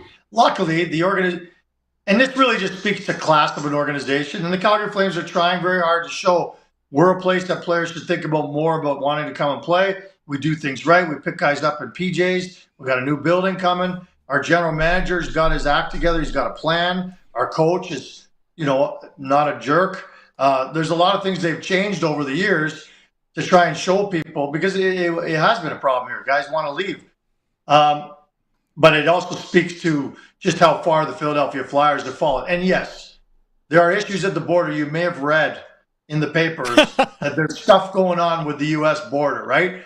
But it's so amazing that the Russian got his visa before the French Canadian did. Like, I'll let you draw whatever conclusions you want or make any joke you want, but it's hilarious to me that the Flames got it figured out within 24 hours and Philadelphia still does not have Pelche figured out. Bizarre. I was watching when I got home from that massive senior game on Saturday night. I watched After Hours. Scott Oak had Farabee and Frost on. You're probably at the game, Eric. Really good dudes. What good guys, right? And they talked about that, having the bird sent down to pick them up. And then just they were freezing when they got there. You guys had that cold streak going. They had to go to the mall and buy a jacket. But they just seemed like really good guys. And they're best friends. So yeah, like, I haven't seen the After Hours, but I'm sure that came through just talking to them. Like they talk about it often, and it's pretty fortuitous. Like, of all the people you're going to get traded with on your team, you got traded with your best friend. So you're going into the great unknown. One of them's American, never been to Calgary other than hockey games. He doesn't know what to expect, but he's got his best to use a fellow Canadian to kind of help him through it. It is a cool story. Their character does seem to be significant in terms of what they're adding to the dressing room. Morgan Frost has looked good on the ice. Farabee, not as much so far, but it's early. But I do like that chemistry. They played together in their last game together. Apparently they played together on a line together quite a bit over the years, so that could be a good thing for the Flames too. It's a neat story. I'm glad they had him on After Hours because I do want people to see their personality because they seem like good dudes. And you know that Frost's dad's pretty famous, hey? Yeah. Do you know who Andy Frost is? I don't know if people out west know, but no, I didn't until you talked about it once, and then they talked about it with Scott as well. He's his former radio guy and then in-house announcer for the Leafs. Sorry, Mass. Well, no, I thought it was funny on that After Hours. The only part I caught was the clip where they talked about how one time before a game, Torts came in and said he thought they were going to get killed. I can't remember the team they were playing, but they were telling Torts stories, and he came in. He's like, boys, it's not going to be good. We're going to get killed tonight. I feel it in my gut that we're going to get killed. Is that what he said? Oh, that's funny. That seems so good. And okay, so circling back to the Four Nations, have you heard anything? Because we talked about this when I messaged that guy in Finland, and he said, "Hey, dude, we only have 8 like NHL defensemen that can play in this thing, and they're now even like they're decimated on the defense, and I don't know what they're gonna do for Fin. Like, if you only have so many guys that are in the NHL, I guess you probably have to go to the AHL. Or have you heard anything on that? For like, are they like calling Jyrki Lume or Reijo Ruotsalainen? Like, what do they do? Yeah, I mean, like I was talking to Rasmus Andersson's dad, Peter Andersson, used to play for Team Sweden back in the day. Like, so he used to play with the Forsbergs and the Mats Sundins, the Alfredsons, even the Sedins for a little while. And he was referring to the fact that what Finland's going through. He said, like, back then, Sweden, when he played for Team Sweden, he played in 4 World Championships and Olympics, said, we might have had enough to throw together 1 NHL team, maybe 1.5. Well, now Sweden could put probably 4 NHL teams out on the ice. Finland, not so much right now, especially on the blue line, like you say. They've got guys in the AHL and all sorts of other guys like that. Like Peter Andersson was only played like 47 games in the NHL, but he was a staple on Team Sweden for a lot of years. So they'll just have to go that way. And don't ask me to come up with a few names of AHLers from Finland. I haven't done that sort of research for this hit, but there's a Numanen or a Lehkonen or a Rumanen or something in. It'll be like Team Canada when they were at the last Olympics and they went with all those scrubs. All the kids from Europe and stuff. You're like, hey, I thought I heard about him once, but no, maybe I didn't. Scrubs. Scrubs on skates. What a book back in the day. Well, and keep in mind, Eric, the best part about that, speaking of the Super Bowl and Tom Brady, that was a tough game to call. listening to the announcers trying to call that. They were trying to pump up Team Canada. They were looking for anything and everything to be like scored 13 points in a church floor hockey game one year in 1992 in South Estevan. Like they were looking for anything anywhere to try and something relevant about these kids. You feel bad. It wasn't their fault, but that was a tough assignment for the play-by-play crew to try and pump up Team Canada that time.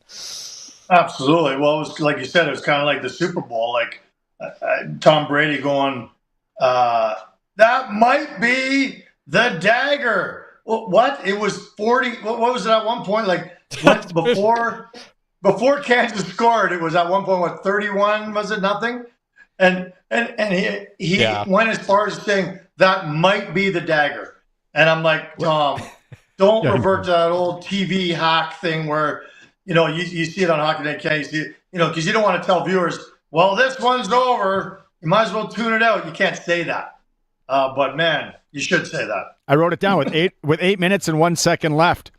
What is that? Kevin Burkhardt? What's his last name? Burkhardt goes. Yeah, Kevin Burkhardt, yeah. That makes it a 5-possession game. Kay, I don't know how you guys are going to do this on Wednesday because you're going to the game in Montreal. Maz will have you. It's going to have to be. Are you doing it from like a tavern of some sort? You're with your son. Yeah, I'll be with my son. So let's get him on. I'll be sober. We'll make it work. It's it'll definitely be from some sort of dépanneur or like poutineery. But yeah, there'll be lots to talk about as we head into that tournament because there'll be lots of things happening over the next couple of days as we lead. I can't believe I gave my tickets up. Man, now that it's here. Speaking of poutine, and as someone who had to watch the Canadian commercials because we don't do illegal stuff at home because we just don't do that to catch the American feed, where are we at on the Harvey's onion ring fry poutine situation? I'm like, no, I would never try that. Stick to one thing and do it well. Don't convolute it, Eric. Is there a place that does both well? Because, right? Yeah, I'm with you. Like, now, I didn't see the Canadian commercials. I was watching the American feed. And so... Criminal. Yeah, my neighbor. I'll give you his number and everything. But they were good commercials on there, Eric, though, weren't they? The Dunkin' Donuts stuff, the Dunkings with Ben Affleck, that was hilarious. Go online and watch it. That was hilarious. If people haven't seen all the commercials, I know you can get them anywhere, but Sportsnet ranked the top 25. And today, even though I saw most of them, sometimes you don't see them, you're talking with people. I watched all 25 again today. There's one there where the guy's applying for a job and he's talking about being a dad. Sorry, I think it's job. I don't even remember what it's for, so maybe it's not that good an ad. But I watched it with my wife this morning, and I was crying. Like, it is the best commercial I've seen in 10 years. Unbelievable. And but did you guys see by chance, and this is something someone should Google, like if you didn't see it, before the game, about 2 hours before the game, I had it on in the background, the Jimmy Johnson tribute. Did anyone see this? Yes, I saw that. Yeah, where they go basically, they CGI like a young Jimmy, and they mix him in with real life Jimmy like that. Wow. Speaking of tears. Yeah, through AI, they have young Jimmy meeting current Jimmy, and the guy hands the football off to him, and they're staring in each other's eyes, and they come out of it, and it's powerful. Like, I'm like got goosebumps, and it's going through his whole storied career, and you're learning all this stuff about him you didn't even know, and then it comes back to him in studio, and he is a puddle. He is an absolute puddle. He says, I have never seen that final version. He obviously voiced it, but he didn't see the way they mixed it all together. Do yourself a favor and watch the Jimmy Johnson AI tribute from the weekend. It's got to be online somewhere. It is amazing. Okay. I got to watch that Seinfeld episode too, the Jimmy one. It's one of the classics. Jimmy. Hey, Jimmy can jump. There's the guy that took the bread out of Jimmy's mouth. Kramer gets punched in the face. He's at the dentist. Barney and I didn't touch on this yet. So keep in mind, everybody needs an opinion on the Super Bowl. Keep in mind, I had no idea who Kendrick Lamar was. I still don't, so I don't really have an opinion. That's not my thing. I'm never going to be a Kendrick Lamar. Was it good or bad? I don't know. I didn't watch. So I'm like, I need a break. This game What did you sucks. think of it, Eric? Wow, I'm sitting in a room with like 12 white guys that are 50 years of age. We're clearly not the target audience. And, I think once you kind of recognize that, I was curious because I've heard all about the feud. And I'm on Drake's side on the feud. I'm siding with the Canadian guy. Plus, I like his music. Degrassi. You can understand. Yeah, and I love Degrassi, of course. Who doesn't? So I had this vision that wouldn't it be great if in the middle of it was all staged and Drake came out and gave Kendrick Lamar a big hug and they shook hands and said like, hey, yeah. And then Trump came out and he hugged Trudeau and said, just kidding. Like, you guys are good people. I'm not going to take you over. And then and then the world grabbed a Coke and we all sang in harmony. Like, I thought, man, that would have been, what a great stage that would have been. And then I stopped drinking. So it didn't happen. What would Putin, where was Putin in all this? Is he coming? We could have worked him in. And then we could have worked with anybody. Then they all of a sudden announced that they're in the 4 nations. It's a 5 nations. There's an extra game. They're playing 2 games in one day. They're using Quebec's Coliseum. Pee Wee tournament gets kicked out. Good stuff. Okay, we went really long. We got our money's worth today. Oh, Eric in the gulag. Eric's going in the Sportscage jail. Hey, I think that's Prince Albert. That's not good of. We'll come and visit you. If you're watching the stream, you get the joke. Travel safe. See ya. Cheers. Yeah. Our NHL insider. No wonder people think that's the funniest. They go up to him and say it's the best radio of the week in Regina. What a guy. It is for Southie Mainline Chrysler, the new king of trucks in Southie Saskatchewan. Brand new Ram trucks, just $49,995. They also got the Jeep Compass for as low as $38,686.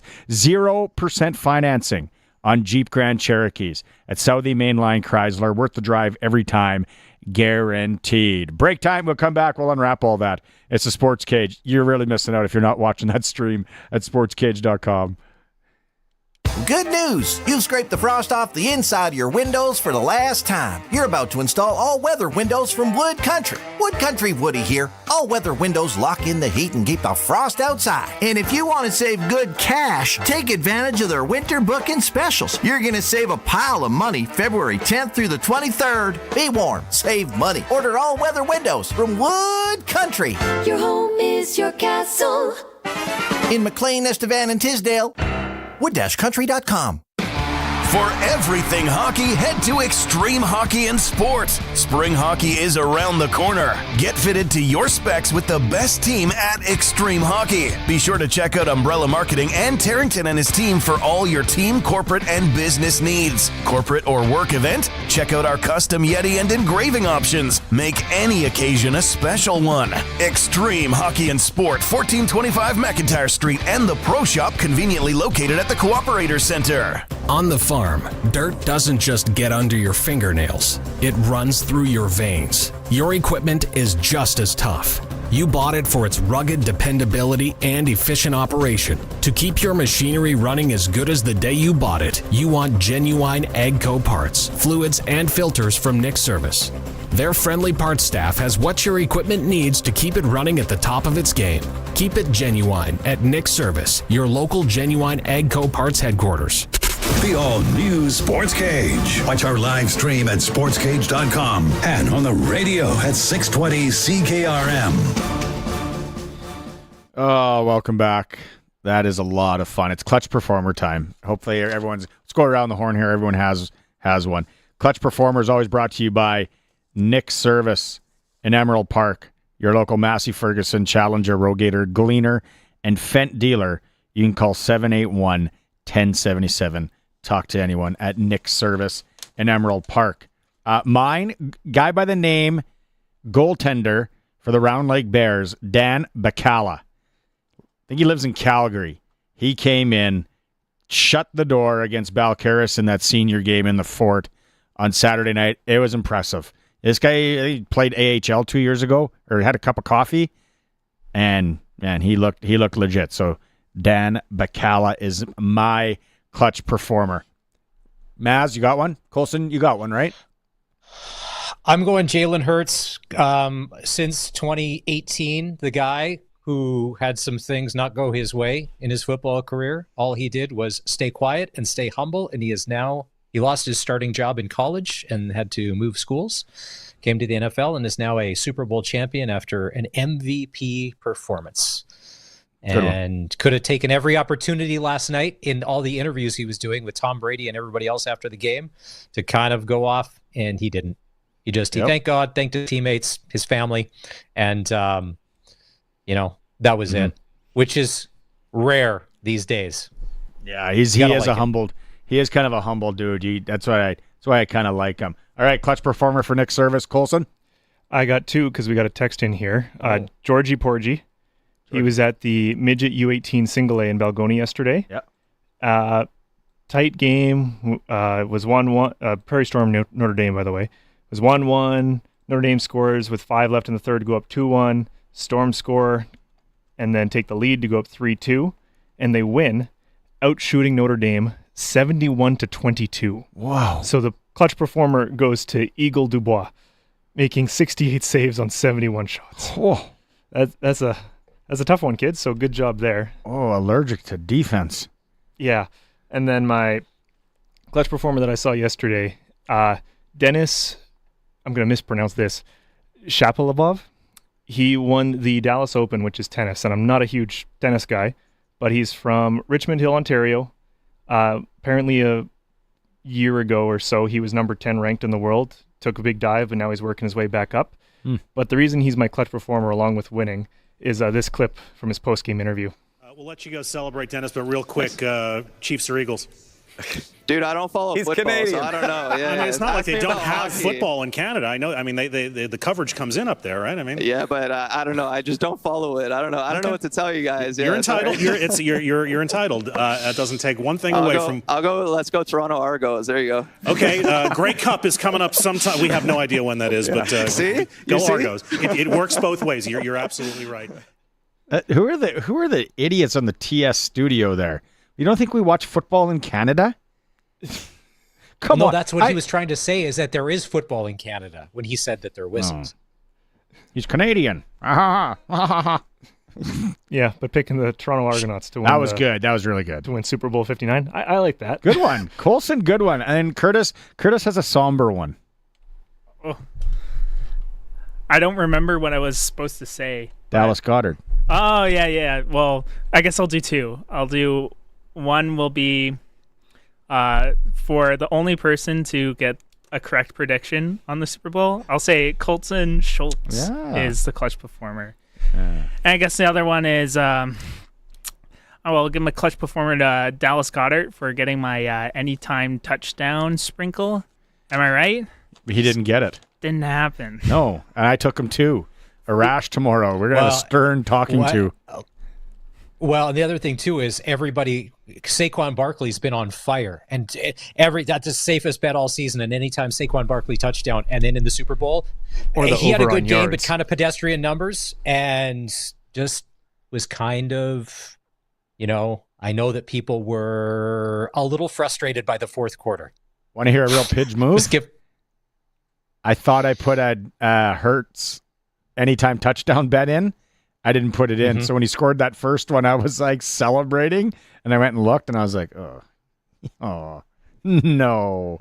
Somebody texted this in. This would be a clutch performer move. 4 nations face off when the U.S. plays Sweden. He's JT Miller taking a run at Pedersen. Can you imagine? Okay, so so there's that, which Canucks fans are already all over if you're on the JT. And then have you read, and we won't get into this because there is some wild stuff on Vancouver social media when it comes to those two, the team, the stories, the as to why, which nobody really knows. And I'm like, wow, you guys really are going 9 layers deep on tinfoil hat stuff here for this JT Miller Pedersen thing. I saw some of it. Yeah. And you're like, but it was just enough to make me go, well, could be. Yeah. I don't know.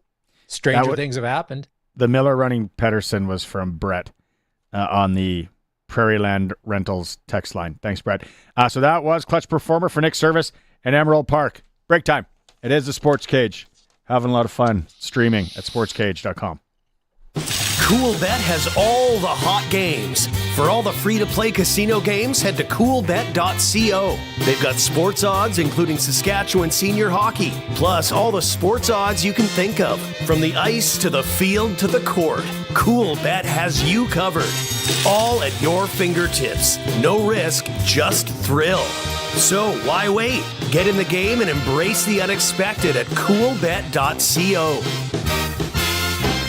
So, since that little ding on my car last week, I don't know where to take it. I don't even know. That's easy. Take it to Regina Motor Products. Who said that? I did. Down here. I'm Terry the Tire. Regina Motor Products Chevrolet Collision Center and SGI accredited auto body repair is a full-service collision and body shop that works on all makes and models. Just submit your claim to SGI and set an appointment to get your appraisal done. Easy. I bet you're tired after saying all that. South at Highway 1 and 6, Albert Street. RMPChevrolet.com.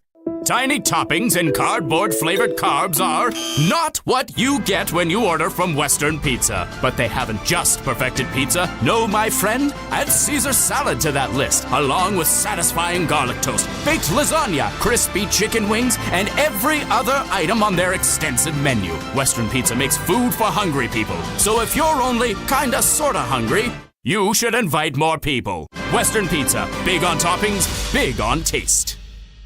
Welcome back to the all-new Sports Cage. Connect with the show. Call 1-866-767-0620 or text 306-936-6262. Welcome back. Quick rundown. Not much locally, hockey-wise, around the area. The Pats are back in action. They're doing the Alberta Swing, which starts. Yeah, is it tomorrow? It starts in Red Deer. Yeah.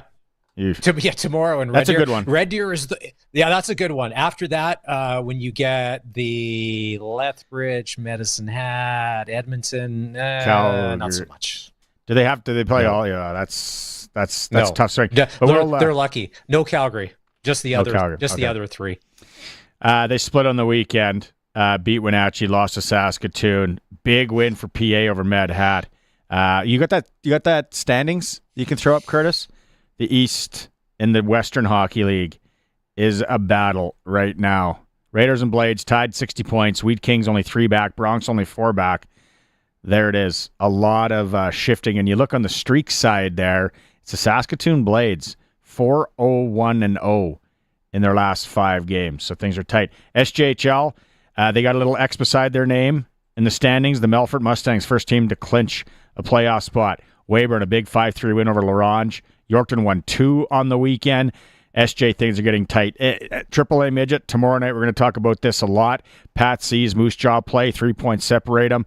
Pat C's 9-2 win over PA on the weekend. Senior hockey tonight, there is one game. It's a deciding game in Wynyard, the new facility there. Puck drop. The senior hockey wives like this one on a Monday. 8:30, puck drop. Oh. Lanigan Wynyard, but it's a deciding game. Got to go do it. Got to play. Big provincial games on the weekend. Round Lake 4-1 over Balcarres in the Fort. Carlisle 6-5 over Raymore. Lumsden finished off Wadena 7-3. Provincial C, Kenora Cobras, they beat Carnduff. They advance. They can take on Foam Lake. U of R women's basketball, they lost to the U of S twice, 67-61 and 70-61. The men, we know that they lost on Friday, 69-64. Hey, Maz, tomorrow on the program, you got the wheel on Wednesday, but tomorrow I've been handed a concert announcement, a tease. It's going to be at the Connexus Arts Center. I think I can tease that much, and it's rock and roll. I'll just leave it at that. The tease is rock and roll. Okay, so before the show started, April 30th, Connexus Arts Center, the Bellamy Brothers are coming to town. Like Old Hippie, underrated, really good song. Very good. Like Dance Little Jean from Nitty Gritty Dirt Band, which you talked about in hour 1. This show is the day before the Bellamys bring in their whiskey truck into the green room of the Connexus. This is April 29th. I think I might have said too much on this tease, but we're going to have tickets to give away allegedly on the Sports Cage. So do you know who it is, or they just didn't tell you because you knew that you're bad with keeping a secret? I'm really good with keeping a secret, actually, and I do have the names in front of me. Oh, okay. So you do know. All right, okay. It'll be a great Connexus show. Great Connexus show. Tuesday, April 29th. That is the tease. I'd love to see again? And last time I saw him, it was like a Connexus, like Tom Jackson. No, Travis Tritt. Smaller, because it's nothing but the hits. Travis Tritt, I've never seen him live. He got lightninged out or stormed out. And here's the thing about people in Travis Tritt. Curtis, you got something to say? Okay. He's got a lot of great songs. What's your favorite Travis Tritt song? Ooh. I'm Gonna Be Somebody would be mine. So, like I said, there's Tell Me I Was Dreaming, great video. Tell Me I Was Dreaming, you know that it's one of his most popular songs, but the one I like the least, It's a Great Day to Be Alive. You know, the rice cooking in the microwave. I don't like that song. That one. I don't like because to me that doesn't represent him. So that's the problem with Travis Tritt songs. They had to kick him off their Casino Regina stage once. My wife went to this show, some buddies, and for some reason I couldn't go to it. But he played for 3. They had to tell him okay, it's over. He was doing covers. It's like, Travis, you got enough songs, man. You don't need to do other people's covers. And he was just up there thrusting in his leather pants for 3 hours. I'll take that over. And here's the thing, Def Leppard, I love you. I've seen you more than any other band. I've spent more money on you than any other band. But you guys are great business people. Quick Your shows. contract says you will play for 90 minutes. So Boom. at Craven this year, don't. You can scream all you want. They know when 90 minutes is up. They know what the contract says, and then they're done. When they're 70. And don't give me 5 new songs. No, I know, but that's still. Good. Hour and a half of Def Leppard's better than no Def Leppard. Secondly, Nickelback was on the same program. They were an hour and a half. Sure, I get it, but that's what they get paid for. But here's the thing. On the Def Leppard front, keep in mind, they've been around for over 40 years. If you're only going to play 14 songs in 90 minutes, and the last time I saw them, don't play 5 new songs. Nobody came to see that. When you won't play Pyromania, when you won't play the hits because you're trying to sell a new dish CD, up the new stuff. Yeah, I get it. 1, we're fine. Not 5. Yeah, play Armageddon twice, start and end. Yeah, they have a couple good slow ones too from back in the day. I know, but the band has never been the same since Steve. Yeah, the band has never been the same since Stephen Clark passed away, the guitar player. Rest in peace, Stephen Clark. Whatever. It's change it. Hour and a half. Can we talk politics? Can we talk politics next hour? But politics, with Darian. Funny Darian politics. Durant. No. Sportscage. Streaming at sportscage.com. The new Crave TSN bundle is now available. Get access to exclusive HBO series and the biggest sports events in one epic bundle starting from $21.99 per month. Combine the best in hit series and movies from Crave with over 30,000 hours of live sports and game analysis on both TSN and TSN Plus, covering the NFL, NBA, NHL, and much more. It's all here. The ultimate entertainment and sports bundle. Start streaming now at crave.ca/subscribe. Under 3 hours to go for the Harvard Media 2025 Winter Auction. I'm Aaron, and lots starting to close here at 7 o'clock, so make sure you're getting your bids in, harvardmediaauctions.com. If you got a trip coming up to Drumheller out in Alberta, going to check out the dinosaurs and the Badlands, or maybe play some golf out there, well, you can stay at that 70s Show House in Drumheller, Alberta. It's 3-night stay at that 70s Show House. It's valued at $1,500, and right now, current bid, $455. So you're saving over $1,000 on that, so you can go spend more money on the golf course or wherever you're going around Drumheller. Valentine's Day coming up here on Friday. If you don't know what to get the wife or the girlfriend, gentlemen, well, there's a ring for you that you can grab. It's an elegant 14-karat white gold ring with a black sapphire and diamond accents. I don't know too much about diamonds and rings, but I know the price is right on this bad boy. It's valued at $4,000, and right now one bid is $425. So make sure you get your bids in before 7 o'clock when the lots start to close. It's all available in the 2025 Winter Auction at harvardmediaauctions.com. Your Saskatchewan Co-op Ag teams are your trusted partners to support your entire farm operation. And we're giving back to our community. Since 2017, Co-op has invested $468 million in Saskatchewan through building, upgrading, and expanding local facilities. And we've returned $418 million to Co-op members. Co-op, we're building something for the future. Here for your farm, here for your family. Learn more at coop.crs/farm. We are the voice of Saskatchewan. 620 CKRM Regina, a Harvard media station.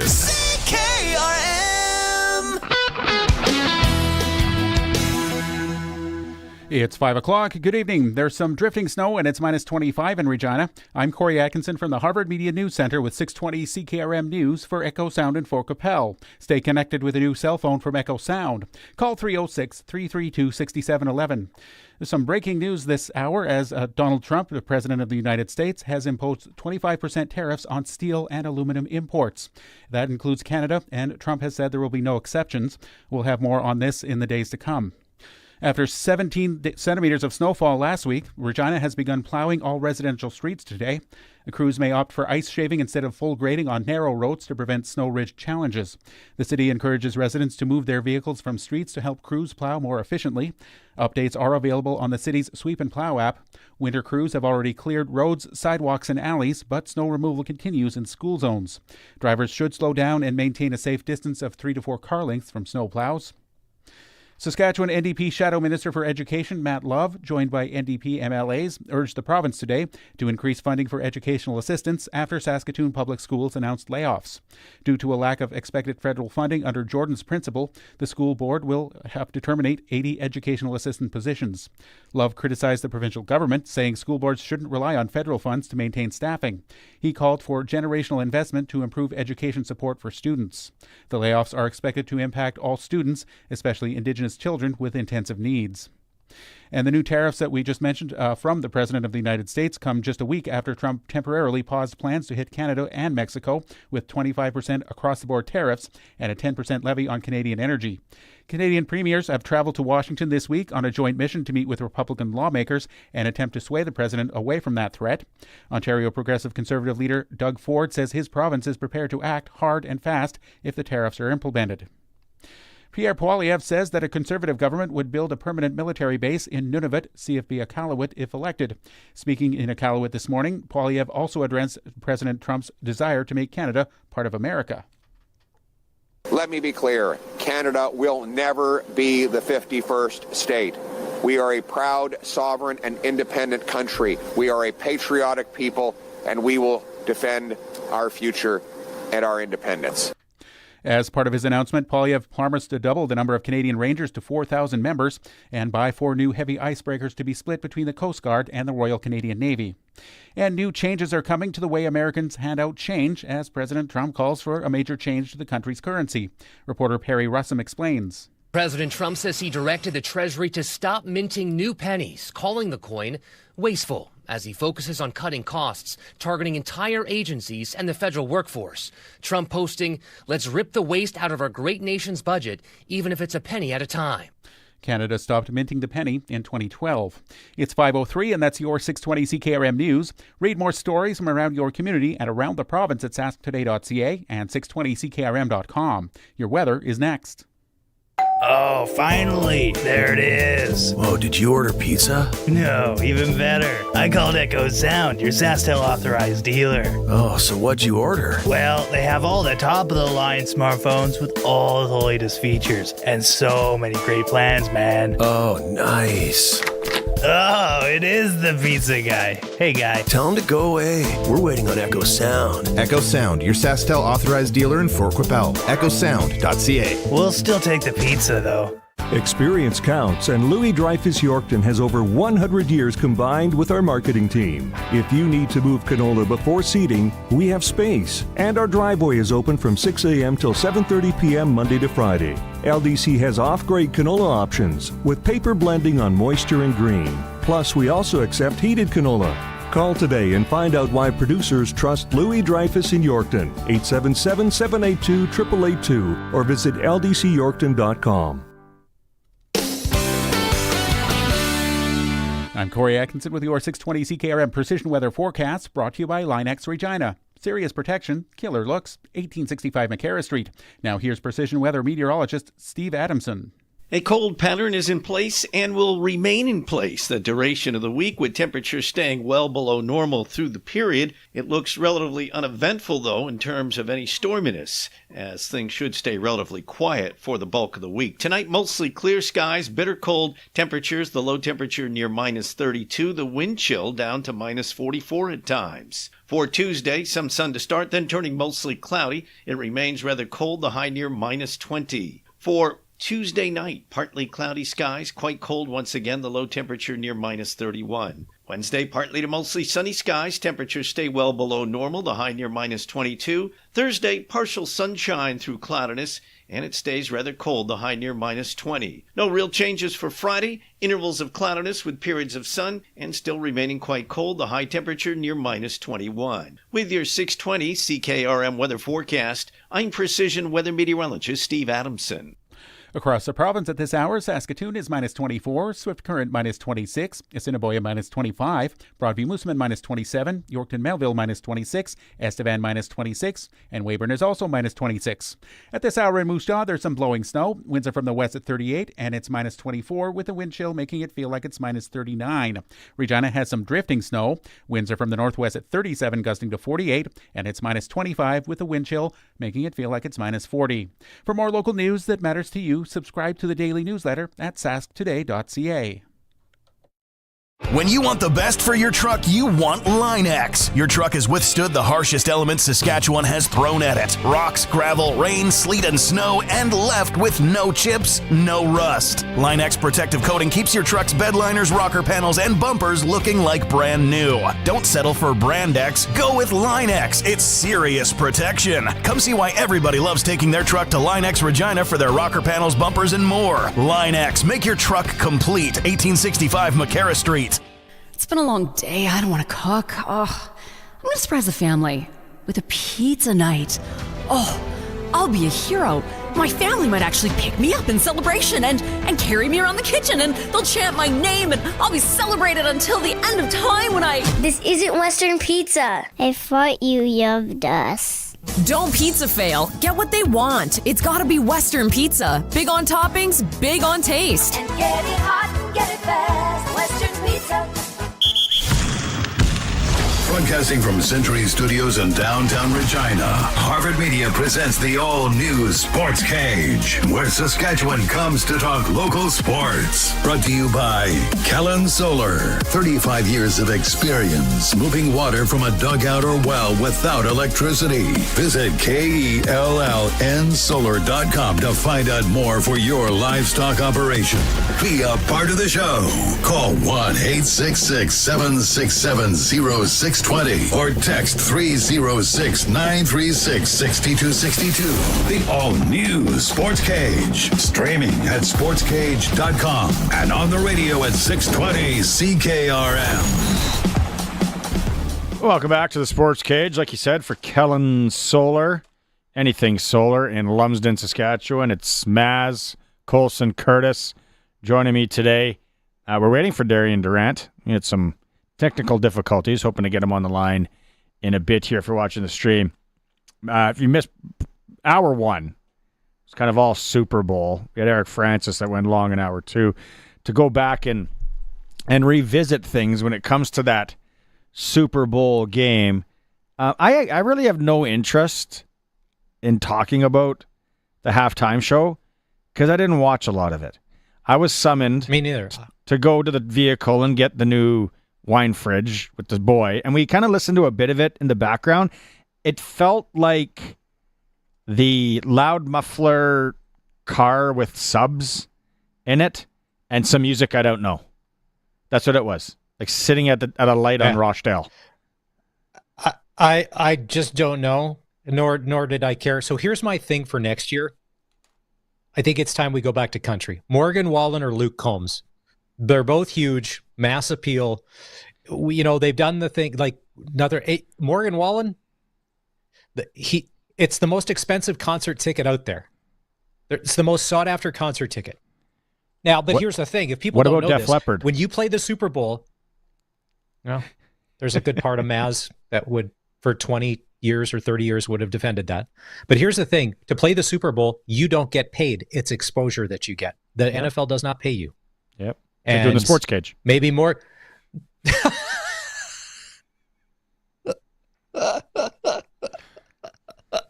It's an exposure play. We need the you guys are getting FaceTime paid with meme. Corner three. Curtis and Colson. Corner three. Okay, hold on. You said something. The new wine fridge. Dude, what's wrong with an old wine fridge? Did you wear it out? Like, why are you getting a new wine fridge? Clunked out. Sits in there's like a big empty spot in our kitchen for the last 6 months. I feel like I'm 21 again, living in a basement suite. The thing's just not finished. So then finally, came into a few, a little bit of cash on Saturday. So went and bought one. Finally. The problem was we got it original from Costco. So we were like, okay, well, can we get it fixed? Don't make the parts anymore. It's not even that old. And we're like, thanks. Okay. I guess we bought a lemon. No, but we needed a new one.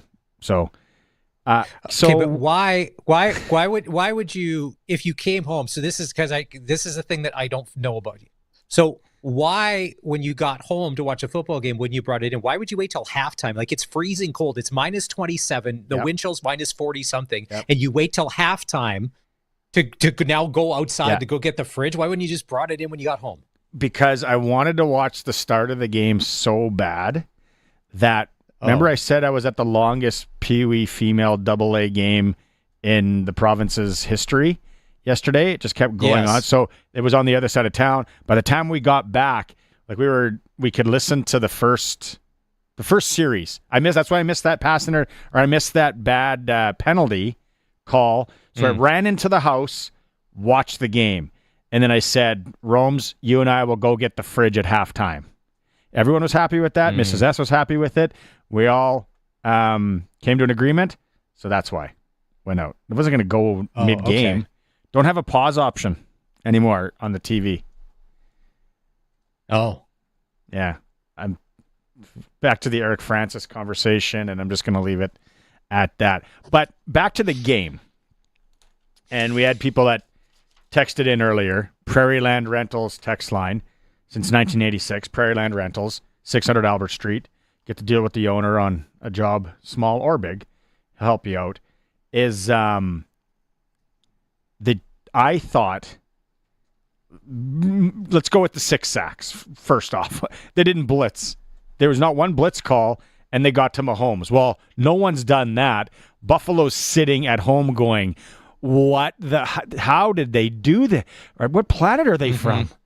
And then the other thing offensively that I saw and felt, you mentioned about Saquon Barkley, and it was a pedestrian day for him, but we knew they were going to take him away.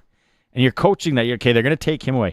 I thought that Jalen Hurts stepped up a lot like Patrick Mahomes does, and he would go in the pocket, there'd be a lane there, and he'd take off. Where you were watching right now on the stream, when he tried to do that against the Eagles yesterday, that lane wasn't there. Where Hurts was able to go, he got some big yardage running, and I feel that they just gave him a taste of their own medicine. They chiefed the Chiefs, and mind you, the story of the game obviously is the defense. And weren't those 2 interceptions that Mahomes threw really? I don't know. Uncharacteristic of. I'm trying to think. They were very, very Daniel Jones-ish. Look at that. Who's he throwing to? The one, they made him look very un-Patrick Mahomes-like. And the other thing too is Philly was happy to take anything. Like Jalen Hurts would first read, second nothing. Okay, check it to the guy in the backfield. There's an extra long 4-yard run, and just take that, and next thing you know, and then they're able to just keep getting first downs, and that was the most frustrating part. That last play there, where he tried to throw it to the guy in the flats, the guy running the slant right across the middle was wide open, so he was off. And then you said tinfoil head Chiefs fans are saying that he had a concussion. or something, which, no, I just think the Eagles played really good. That interception with that Dance Little Dejeen runs it into the end zone. It was like, I haven't seen that. It's like things are changing. After seeing how dominant Philly was, and Darian said this last week, he said that they're so good, their offense and their defense, and they're going to put up a lot of points at Kansas. Even if Kansas City would have been on their game, I still think Philly wins that game because they would have been able to outscore any of their problems. And Kansas City just couldn't move down the field as quick as they could. Somebody didn't like your Morgan Wallen for halftime show. Morgan Wallen, come on. Okay. Are you a bunch of teenage girls or what? The guy's an idiot. No, Morgan Wallen's huge. He's like, the most expensive concert ticket out there. He can sell more tickets than anybody else. When I went to that game, Alabama, Georgia this year, like how big he is. Teenage girl, that'd be more of a Taylor Swift play. Yeah. Or what's that, Chappelle Roll? What's that?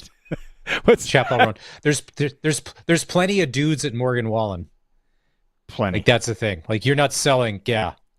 Would you go, Morgan Wallen or Luke Combs? Two of the biggest country Morgan acts. Wallen. To me, Morgan Wallen just seems Wallen or George like, Strait. That's George two different isn't an entertainer, though. No, Like, no, stand like he's not a up Super and- Bowl entertainer. Yeah, Like, no, Like, he'd 'cause just you kill the basically have to mood. come He'd sing the chair. It'd be awesome. I know. But basically, what do you have? I think you have 18 minutes, and you basically got to come out there and be able to like put it all together. So, like, if you can find anybody else that's mainstream that could go out there and do it, and the country acts are the big ones right now. Yeah, no, I agree. Kay, who's been your favorite Super Bowl act? Well, somebody brought this up yesterday because someone was insinuating all sorts of stuff, and it's like, stop it. One that kind of stands out that for being pretty awesome, and you forget about it. Remember when Prince did the halftime at the Super Bowl? What was that?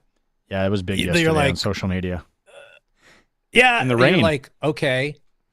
Yeah, but even, and don't judge me for this, even when Katy Perry did it like 6, 7, 8 years ago, it was a show. Like I was at that game. Yeah. It was really good. Yeah, it was entertaining. You don't have to be a big Katy Perry fan. No. It just needs to be 18 minutes of some sort of like good, all wrapped into one. Came in on like a big lion. It was, Yeah, I know she did because she was singing the song "Roar." Yeah, And it was made for. Yeah, and then the other one we went to is Lady Gaga, and that's when I went with my wife. And I said, "Watch how fast they put this together, and watch how fast they take it all away." Like there are hundreds of people working to just clear the field. Boom, back to football.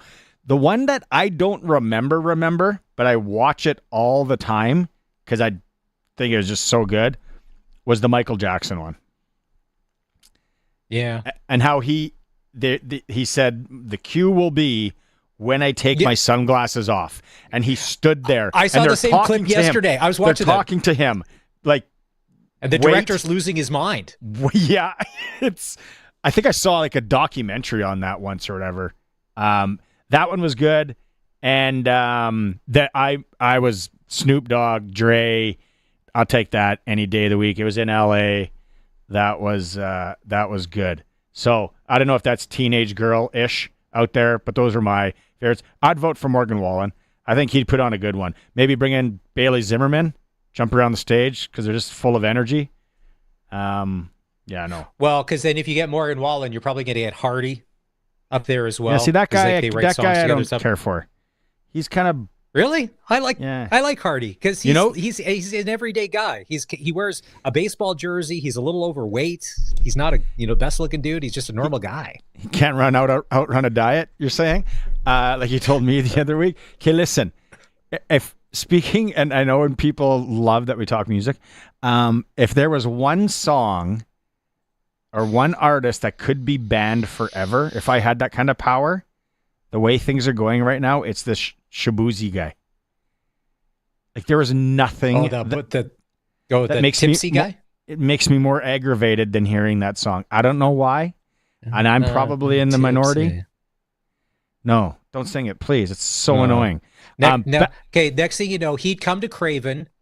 he'd sing that song. You'd see him backstage. He'd have his arm around him. He'd be taking pictures and putting it up on Instagram. And you're best friends. Definitely not. Okay, so you were thinking too, though, that with a lot of people, this could be the start of something for Philly. Jalen Hurts is under contract.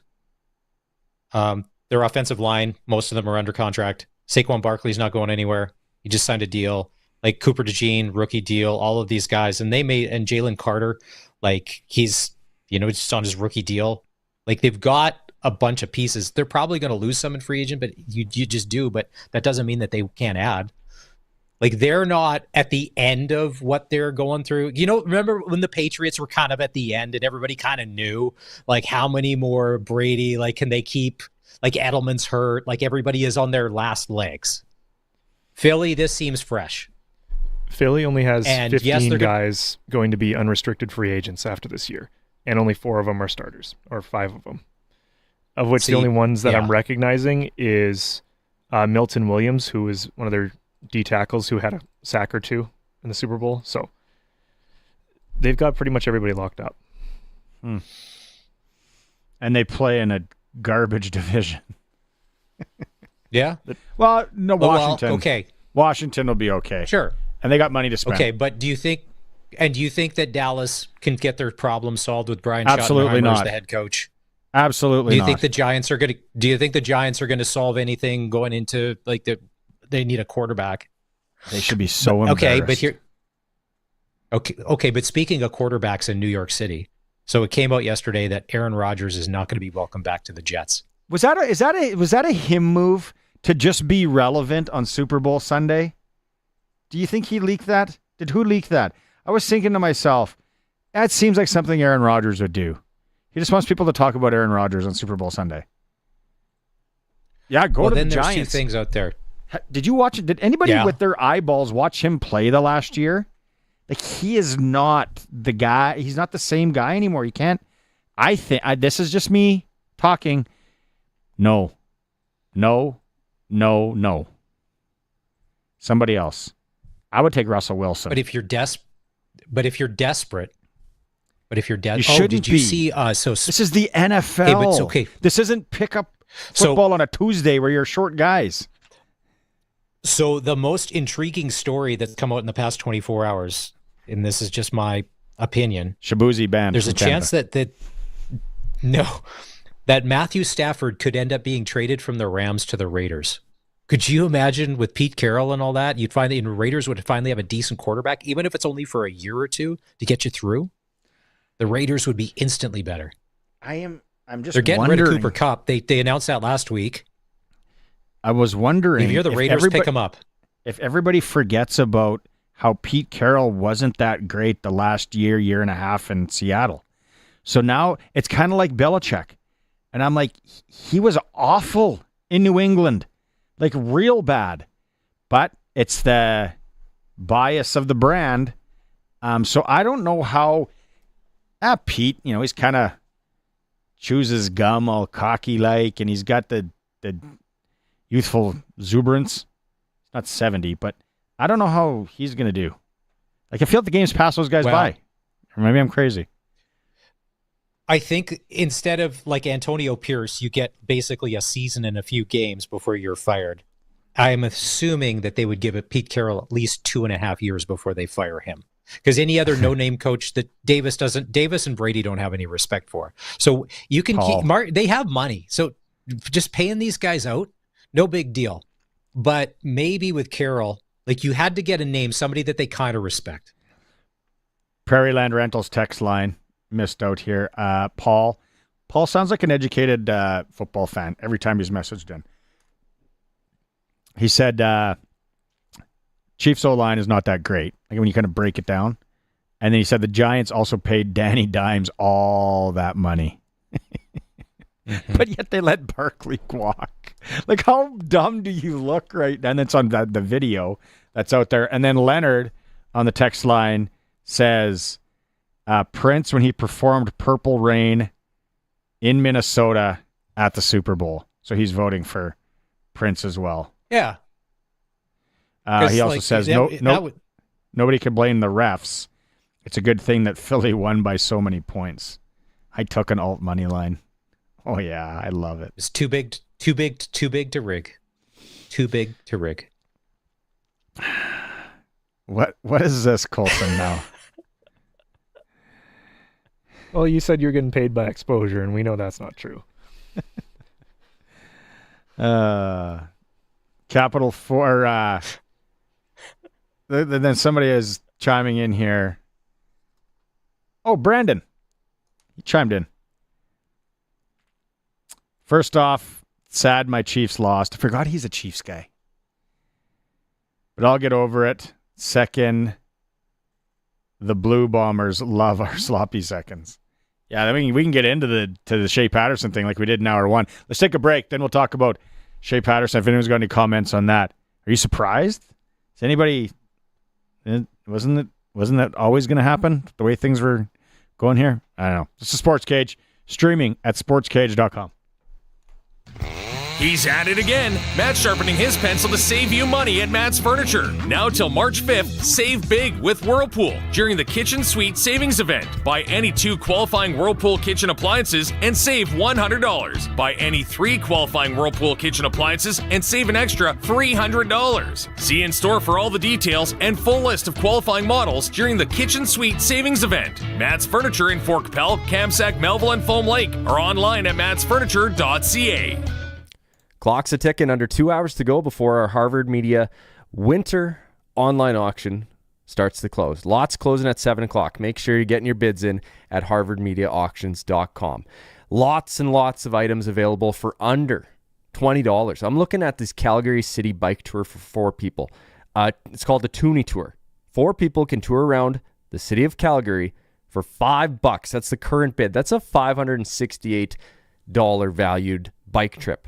$5. Yeah, that's a ton of saving. There's a few of those. There's also a private walking tour of Calgary as well for up to 15 people. Current bid, $5. You're saving a lot of money. If Calgary isn't on your agenda this summer, maybe Revelstoke out in BC is. They've got tons of camping sites for the RV. Also cabin stays out there as well. And the big item out in BC is the houseboating trip from Twin Acres Houseboat. Yeah, check that out. Valued at $8,000, current bid right now around $5,000. So you're saving $3,000 on that. Auction starts to close again, starting at 7 o'clock tonight. Make sure you're heading over to harvardmediaauctions.com and bidding. Girl, this place is slay. Everything. I know, right? Where's Becky? Girl, she was talking to this guy who told her about Blasters TV, your SaskTel authorized dealer. Did she find out about wireless internet? Oh, yeah, and they've got it. Okay, ladies, take it outside. Take a chill pill. We're getting wireless internet. Download. Contact Glassers TV, your SaskTel authorized dealer in Moosomin today. Welcome back to the all-new Sports Cage. Get social with us. Follow us on X at Sports Cage. Watch our video stream at sportscage.com and always on the radio at 620 CKRM. You heard Aaron there doing a cut-in. It is the last hours of the Harvard Media auction. And Maz, you are out there shopping around. I mentioned it earlier. There's gym memberships, from commercial gym cleaning. memberships. If you want eyebrow threading or a houseboat vacation and everything in between. You ever see somebody get their eyebrows threaded? I have no idea what that is. They basically take a thread. Anybody can get it done. I'm saying there's seen women get it done. They basically take a thread and they clean up your eyebrows and make them look respectable. What's wrong with a razor? There's an tweezer. You don't shave your eyes. I saw there's like an online baby sleeping course you could get. What? You have kids and don't know what to do with them. Oh yeah. If you're planning anything in the backyard or at the cabin this spring that would go with some outdoor pavers, real nice looking, you patio kind of. The Rusty Shovel has a number of lots, and they all are about 110, 112 square feet. So you can buy a multiple. outside pavers, and they're valued at $843 for each lot, and they are going for like really cheap. So if you want outdoor pavers, also there's lots of food ones, some really good food ones. Those ones always sell well. Like Maz, you're a big Taco Time guy. The Taco Time ones would be right up your alley. Memphis Blues Barbecue and Grill. That's in Red Deer. So you can go on like the Calgary, Regina, Saskatoon, Yorkton. You can get it all. The houseboat thing. I've never done the houseboat. Have you done the houseboat trip? Yeah, you know what? Houseboating, I'd have to say, it's a little bit of work, but if you're responsible, it's good. But it's a lot of fun. Like it really is. I mean, who you're going with is key, because if you're going to put like 10 to 12 people, on it's different. When we went houseboating, there's no kids. Yeah. But now if you're going with families, that's totally different. Like if you're just going, and it's funny. It's like Vegas. If you're going and you're just adults, it's one thing. But if you're going and you're taking your kids, it's a totally different experience. I liked houseboating. Obviously, got to have some, nice weather. But those houseboats now, they're so fancy and so nice. It's everything you could want. And yeah, there's fitness memberships, Downtown Fitness Regina. Really good deal on that. So everything's at harvardmediaauctions.com, and it's kind of getting down to the last hour and a half. To the Shea Patterson move, I don't think we're going to get Darian today. We have to put him off. No? Now, what were your thoughts when you saw that? Because when I saw it, I'm like, the writing was on the wall, was it not, that he wasn't going to be back? And it's not official yet in Winnipeg, but tomorrow. Okay. So there was a lot of people. So when Trevor Harris got hurt last year and Shea Patterson stepped in, you know what? I think his record was 2-4, but he played, I think he played well. He played well, like with the surrounding and everything kind of going on, kind of being thrown in the deep end off. So like, okay, well, and if Harris was coming back, okay, well, Patterson's not going to be the starting quarterback. And I'm like, well, maybe he's going to fight for the number 2 job this year, for 3. Okay, but then Jake Mayer gets signed. All right. Okay, well, he's the 3rd down quarterback, short yardage guy, and then Tommy Stevens. And I'm like, you know what? Maybe they'd bring 5 arms into camp with Jack Cohn, but just because Patterson's been around for a while, he's not on a rookie deal or anything. So money. And then I figured, if this is the end of Shea Patterson and he goes somewhere else, okay. And when I saw that, I was like, all right, and this must be it. Because also Winnipeg announced yesterday that they signed Strevler as well. And Strevler is there. Short yardage, but he's also their backup quarterback per se. So he is the 2nd and 3rd down guy at times. But coming off that injury, maybe Patterson gets a bigger look in Winnipeg. Where's Buddy that was their backup that ran that short yardage play on us and torched us? What's his name? Terry Wilson. Yeah. I think his name's Terry Wilson. I think he's still around. It'll be a little bit of a battle there. Little bit of a battle, no. But the Patterson as like, yeah, no, that was thin. Okay. And then Jarrett Stearns is there. It's like, okay, whatever. I like where we are. Tomorrow, everything is official. Anything that wasn't official becomes official tomorrow. It would be great. Not that if it's one of the Rider ones. If somebody does a midnight move, hey, okay, we found an extra big bundle of money.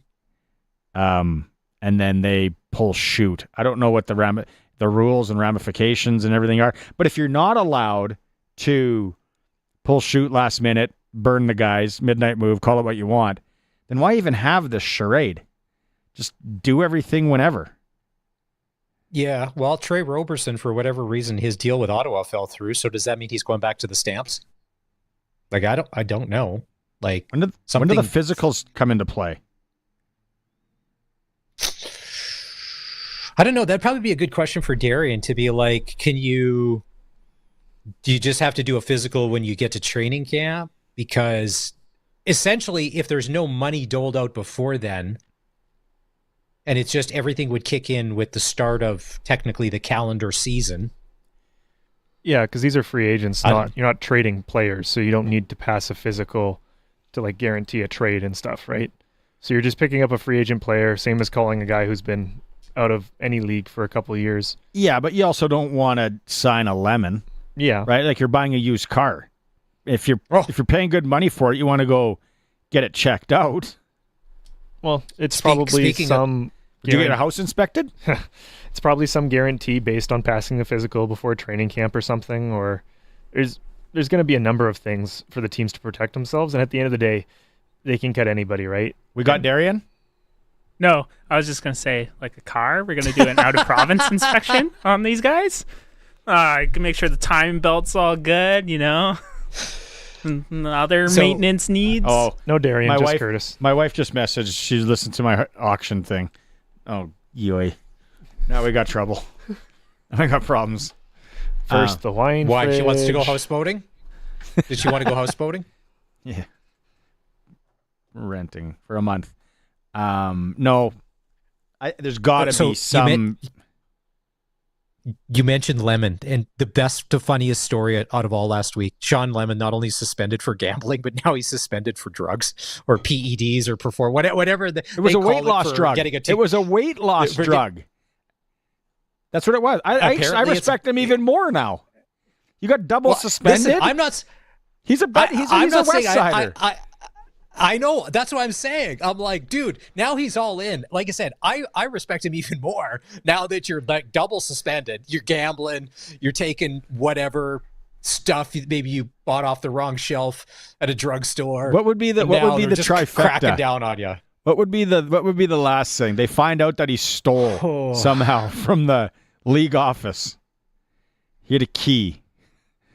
Yeah, trifecta it up. Yeah. When I saw that, Colson put it really good the one day. It's like, okay, you're suspended indefinitely, but if you do come back, you have 2 games. But yes, for a weight loss drug of some sort. Okay, Sean. What was it? Dexatrim? Slim Fast? No, I don't know. It was something I couldn't pronounce. He was on the Atkins diet, and next thing you know, he ate the wrong kind of protein bar. Put him over the top. Is that the carnivore diet now that I see everybody doing? Is that the new Atkins? No, carnivore is you just eat meat. You can eat meat, you can eat eggs. How's that for the body? Good.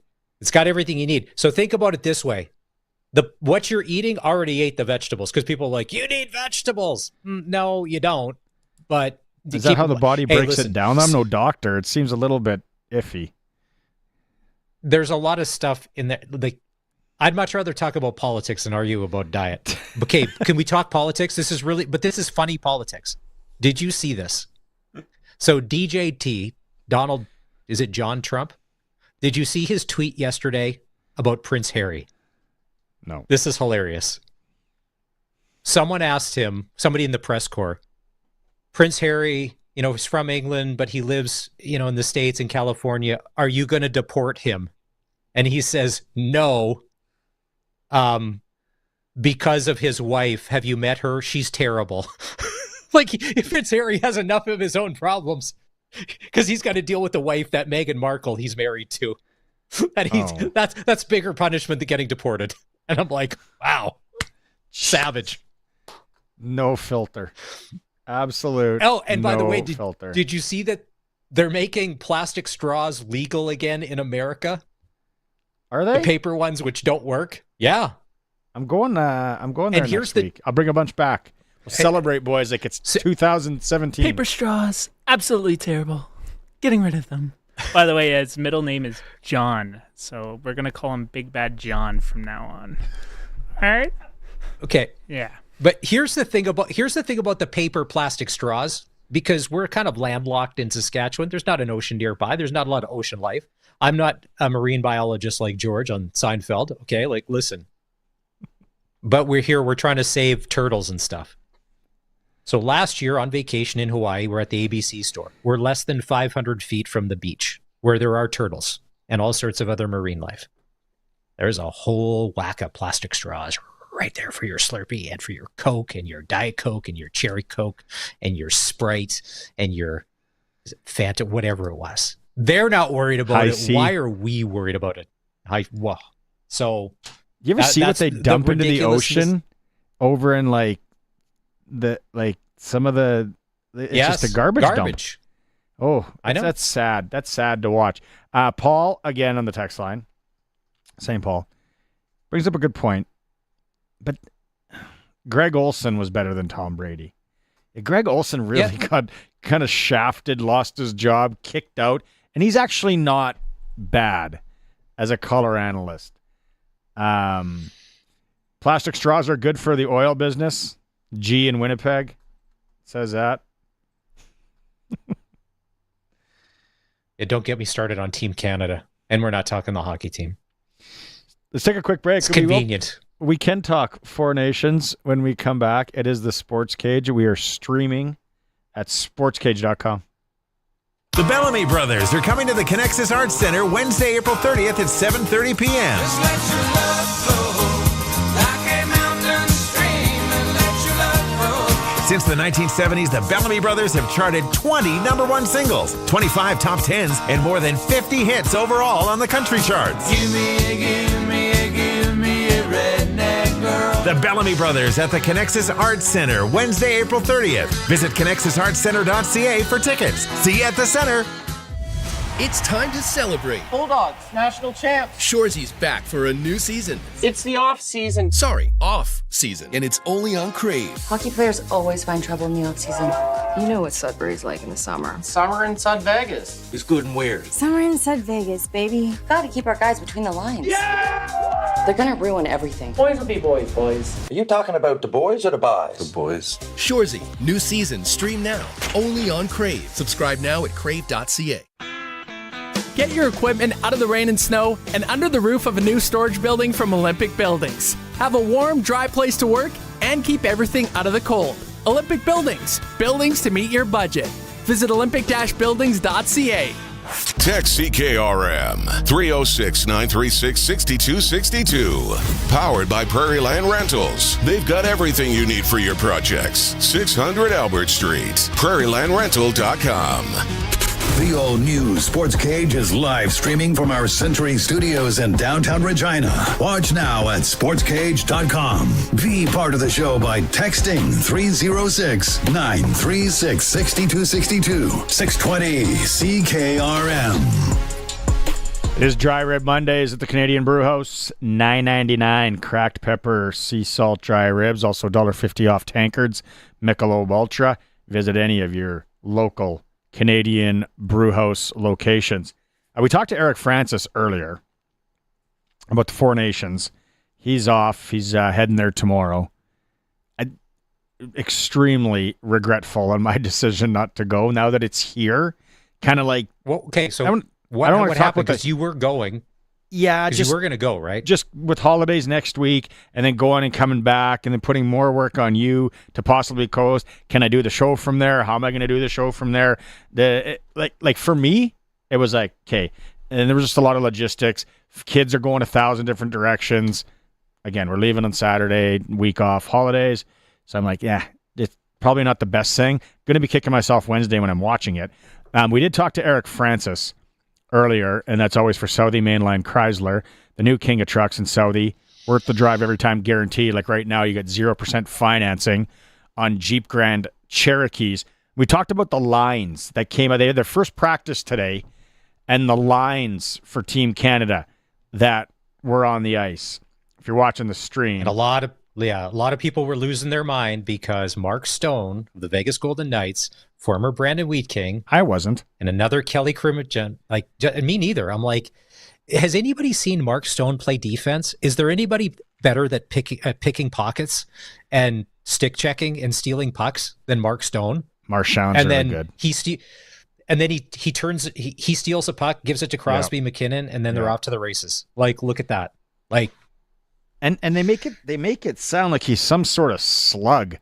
Like he can keep up. Just because he might not skate and look the same, he'll be fine. And you don't maybe want him to keep up with those guys. Like you want him kind of trailing. He's very smart. He's like Jack Eichel from the United States. Extremely smart, putting himself in certain areas. Good. Hey, I'm not NHL analyst guy, but just going through the lines, and we had them up on the stream. So if you're listening to radio, here's what they were: Reinhart, McDavid, Marner. See, I'm just not a Marner fan. Stone, Crosby, Mitchie. McKinnon, Marchand, Point, Jarvis. I don't mind that line, actually. Hagel, Cirelli, Bennett. And then on the back end, they're going Taves and Makar. That's smart. They play together. Morrissey, Parenko, and Theodore Doughty. Konechny was out sick. And Sanheim, he was skating as a 7th defender. First power play unit. Did you see that one? So here's what I'd love. Yeah, because who is it? It's going to be Makar. Only one McKinnon. Only one defenseman. Makar. Yeah, one defenseman. McDavid, McKinnon, Crosby, Reinhart. Reinhart's the grease there. I like that, actually. Then the second power play unit, Marner, Point, Stone, with Morrissey and Theodore on the back end. Doughty. The first line would be interesting. Take out Marner and move up Sam Bennett to that first line, so you have Reinhart and Bennett playing with McDavid. What about Marchand? Okay, like for last year. Well, okay, but just from last year's Stanley Cup team, because keep in mind, Bennett is obviously he's the mucker and grinder on that line. He's going up and down the wall. McDavid is just doing whatever he wants, and then Reinhart is the guy you pass it over for the tap in. You know, like he's doing his thing. They are playing against other pros here. This isn't a rec tournament in Vonda. But I know, but like you had said, Mitch Marner, although great at regular season video game hockey, doesn't inspire a lot of people. Like when the game gets tough, like you don't think that a Brady Tkachuk and Mitch Marner go into the corner for a puck? Who's coming out with it? It's not Mitch. All right, it's not Mitch. Mitch probably won't go to the corner. But some dummy GM is going to give him $14 million in the summer, and yet a goalie who's standing on top of his head can get 6. That will win you a Stanley Cup. Did you hear the alleged or the rumors around why Logan Thompson isn't there? Yeah, because Peter DeBoer and Cassidy, they both don't like him from their time in Vegas. Like he was difficult, I guess. Hey, classic Barney move, burning bridges. It's like now you screwed yourself for this and probably the Olympics. Okay, so here's what I would love to know. Was it him, if he was being difficult, was it him saying, listen, I deserve to play because like when I have been played, like I've been doing well. Like if he's just standing up for himself, it's different. If he was a bad influence and he showed up late to practice and he's dragging other guys down and all of that, that's one thing. But if it's him going, hey, give me my shot. And isn't your agent supposed to do a lot of that chirping and sandpaper and pissing people off? Not you? Yeah. But how much time did he, okay, Cassidy, yes, but how much time, like I know DeBoer was there before Cassidy, how much time did he spend? And I would love to, it's too bad, because keep in mind, that's the side that's coming out, but there's nothing from his side. The Thompson side hasn't said anything. And there are absolute, whatever, those two don't whatever seem word like you want. Those two don't seem like a dream either. Although everybody loves Pete DeBoer for the first 2 to 3 years, and then something happens, and then he's gone. And he can never win. I know. Vegas, he was there. He's a U Sport guy, eh? He went U Sport after Brandon to Brock University. I know. And then, so 2021, that would have been the COVID year, right? He played one game, 21-22 with the Golden Knights. He played 19, so he's kept getting sent to Henderson. Played for Canada at the World Championships. Then in 22-23, played 37 games, 46 games in 23-24. And then he's in Washington this year. 46 games last year. I know. So I would love to see what Kelly McCrimmon says about him. Because that's who I would trust. Yeah. You wouldn't get much out of old Kel. Oh, I know, but have you met a lot of professional athletes that aren't a little bit of a head case or a little hard to deal with? Like, that's not uncommon. Nah, think about it though. Think about like all the Sasky beauties that we know. They don't seem like head cases. Corey Sarich. No. Braden McNabb. Okay, but both from Davidson. Maybe there's something there. Good guys. But unless it comes out to be like, okay, well, like, what was he? Like, why did he have you guys clutching your pearls? Like, oh, no, we can't have him on our team. Because keep in mind, if Canada blows this badly and they don't win, this coaching staff will not be reimagined in any other scenario. Not the Olympics, not the next time around, but it'll be a total house clean. And that's what Eric Francis said. He's like, keep in mind, which I totally forgot until we were talking to him. I looked at the schedule. Is there's no playoffs. No. It's 3 games. And so points for and against going to matter then? Like, what happens if it comes down to like that greasy Adam AA tournament where there's 3 teams tied and you go points for and against the other team? Did they go to like, did they do the old penalties? Least amount of penalties to decide it? Canada, United States on Saturday, Finland, Sweden, then Monday, Canada finish things off against the by the time Canada plays Finland might be down to 3 defensemen. They seriously might be calling Jyrki Lume, Reijo Ruotsalainen, and Tempo Numminen. Can you guys give us a couple shifts? They have nobody on D. And the crazy thing, and I think I heard last week somebody was talking about like the Czech Republic. There's only 21 Czech Republic players playing in the NHL. They couldn't even field a team. So like you're like, really? Is there that few players? Yeah. That are legit NHLers. And that doesn't mean 21, it breaks out to a full even roster of, like 12 forwards and 6 defensemen and 3 goalies.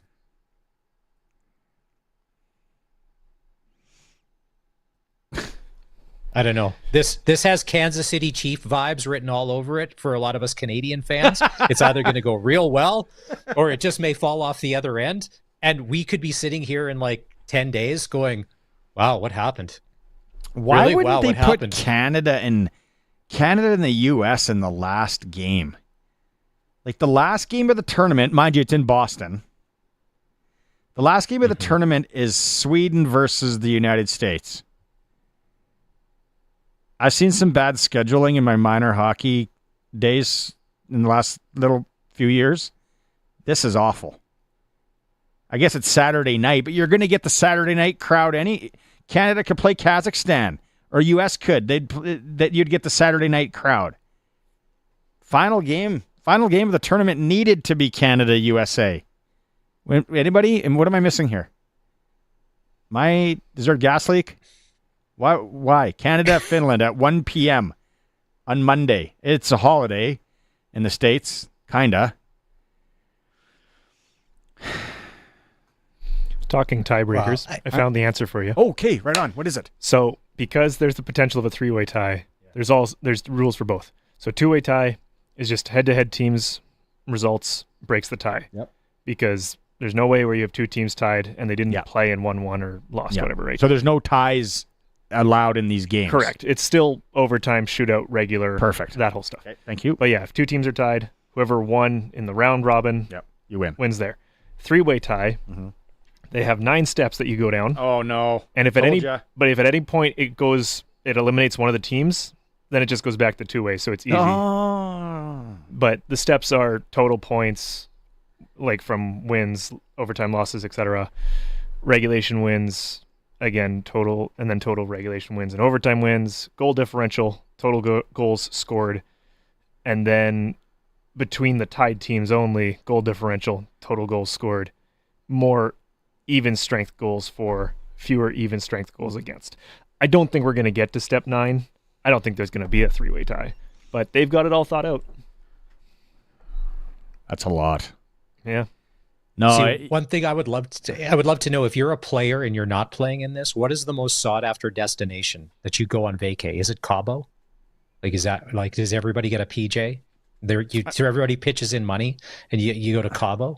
I think if you're west, you're more Cabo-ish.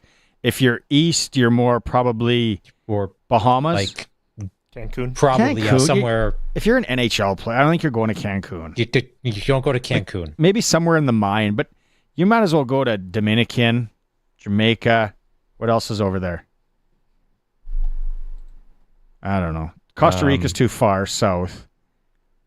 Look at us. It's funny. What do we know? Speaking of Costa Rica, my brother and his wife, they're in Costa Rica. I thought they were going because that's why I had to pick them up I thought they were going for a week, but they're there for 10 days. They're going for 10 days this year because last year 7 days was not enough. They're trying to avoid it, so when they come home to warm weather. I'm like, well, good luck with that. You live in Saskatchewan. It's early February, mid-February. We are in a stretch. You may not be so lucky. We are in a stretch here. This is the stretch that you in June and July where you go, remember that stretch in February? That was garbage. Command start won't even work. Let's take a break. Close and saying.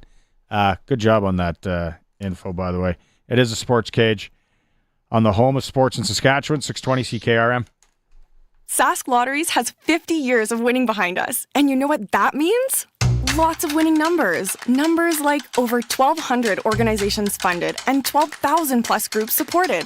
$6 million given away annually in community grants. And the winningest number of all? $1.4 billion given back to the people of Saskatchewan through sport, culture, and recreation. And we're just getting started. Help us grow the next 50. Learn more at sasklotteries.ca. 620 CKRM is your home to country's greatest hits and the 90s at 9. 1 full hour featuring the biggest hits of the 90s. Garth, Reba, Alan, Shania, George, and so much more. No cassette tape or CDs required, and 90s mullets are optional. 90s at 9 for the town of Wolseley and the voice of Saskatchewan. 620 CKRM.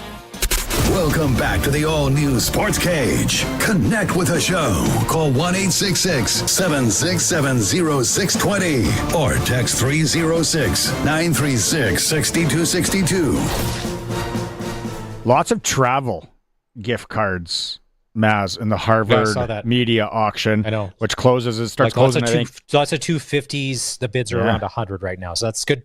It's good value on the dollar there. Lots of gym memberships. We talked about that. Lots of food. The pavers for outside in spring. Those are a steal of a deal.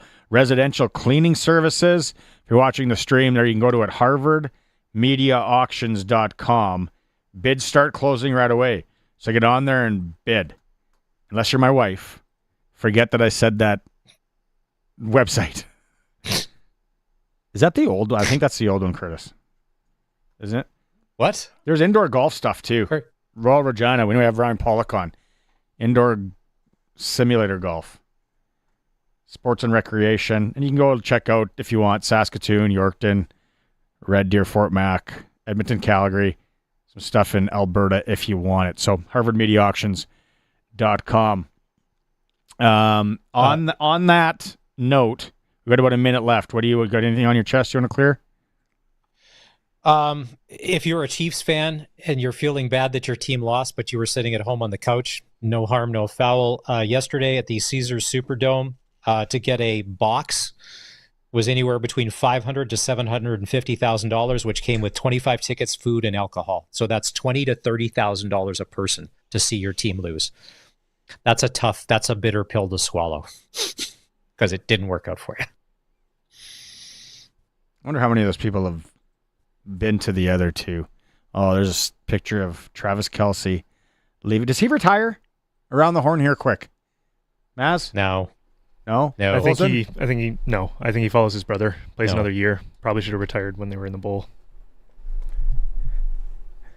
Yeah, he's gonna retire. I think he's done for. All right, down in the book. That looks like a defeated man right there. Like, I can't see him sticking around much longer in the league. If he doesn't retire this offseason, it's next year and he's done. Well, that's what everyone's saying. Well, let's not talking about this my year. hot take, he's retiring now. It's coming out soon. Okay, but here's another question. Do you think him and Taylor Swift keep dating for another year to make it to another Super Bowl? I say no. Well, they're probably not going to be another Super Bowl, but I could see them still dating. Well, I'm sure there were some year. choice words yesterday about how expensive jet fuel is, and that performance that was on the field right there. Oof. She was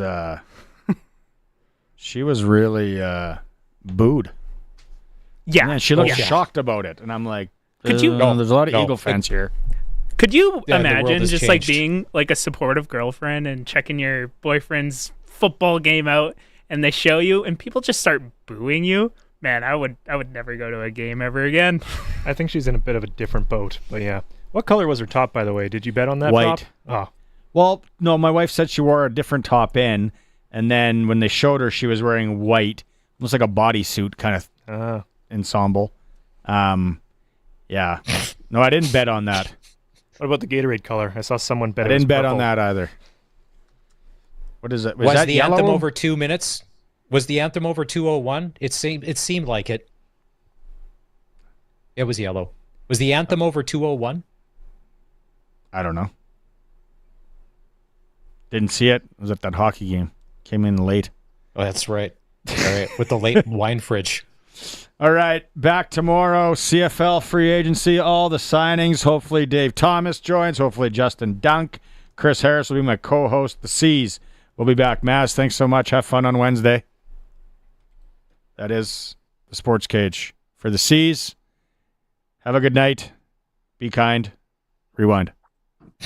We are 620 CKRM, a Harvard media station. Streaming online at 620CKRM.com. It's 6 o'clock. Good evening. I'm Corey Atkinson from the Harvard Media News Center with 620 CKRM News. A 43-year-old Regina woman faces several charges after evading police and being involved in several collisions on Friday. Around 4:50 p.m., officers attempted a traffic stop at 2nd Avenue and Elphinstone Street for an expired registration. The driver sped away, and officers did not pursue the vehicle. Shortly after, the vehicle was involved in hit-and-run incidents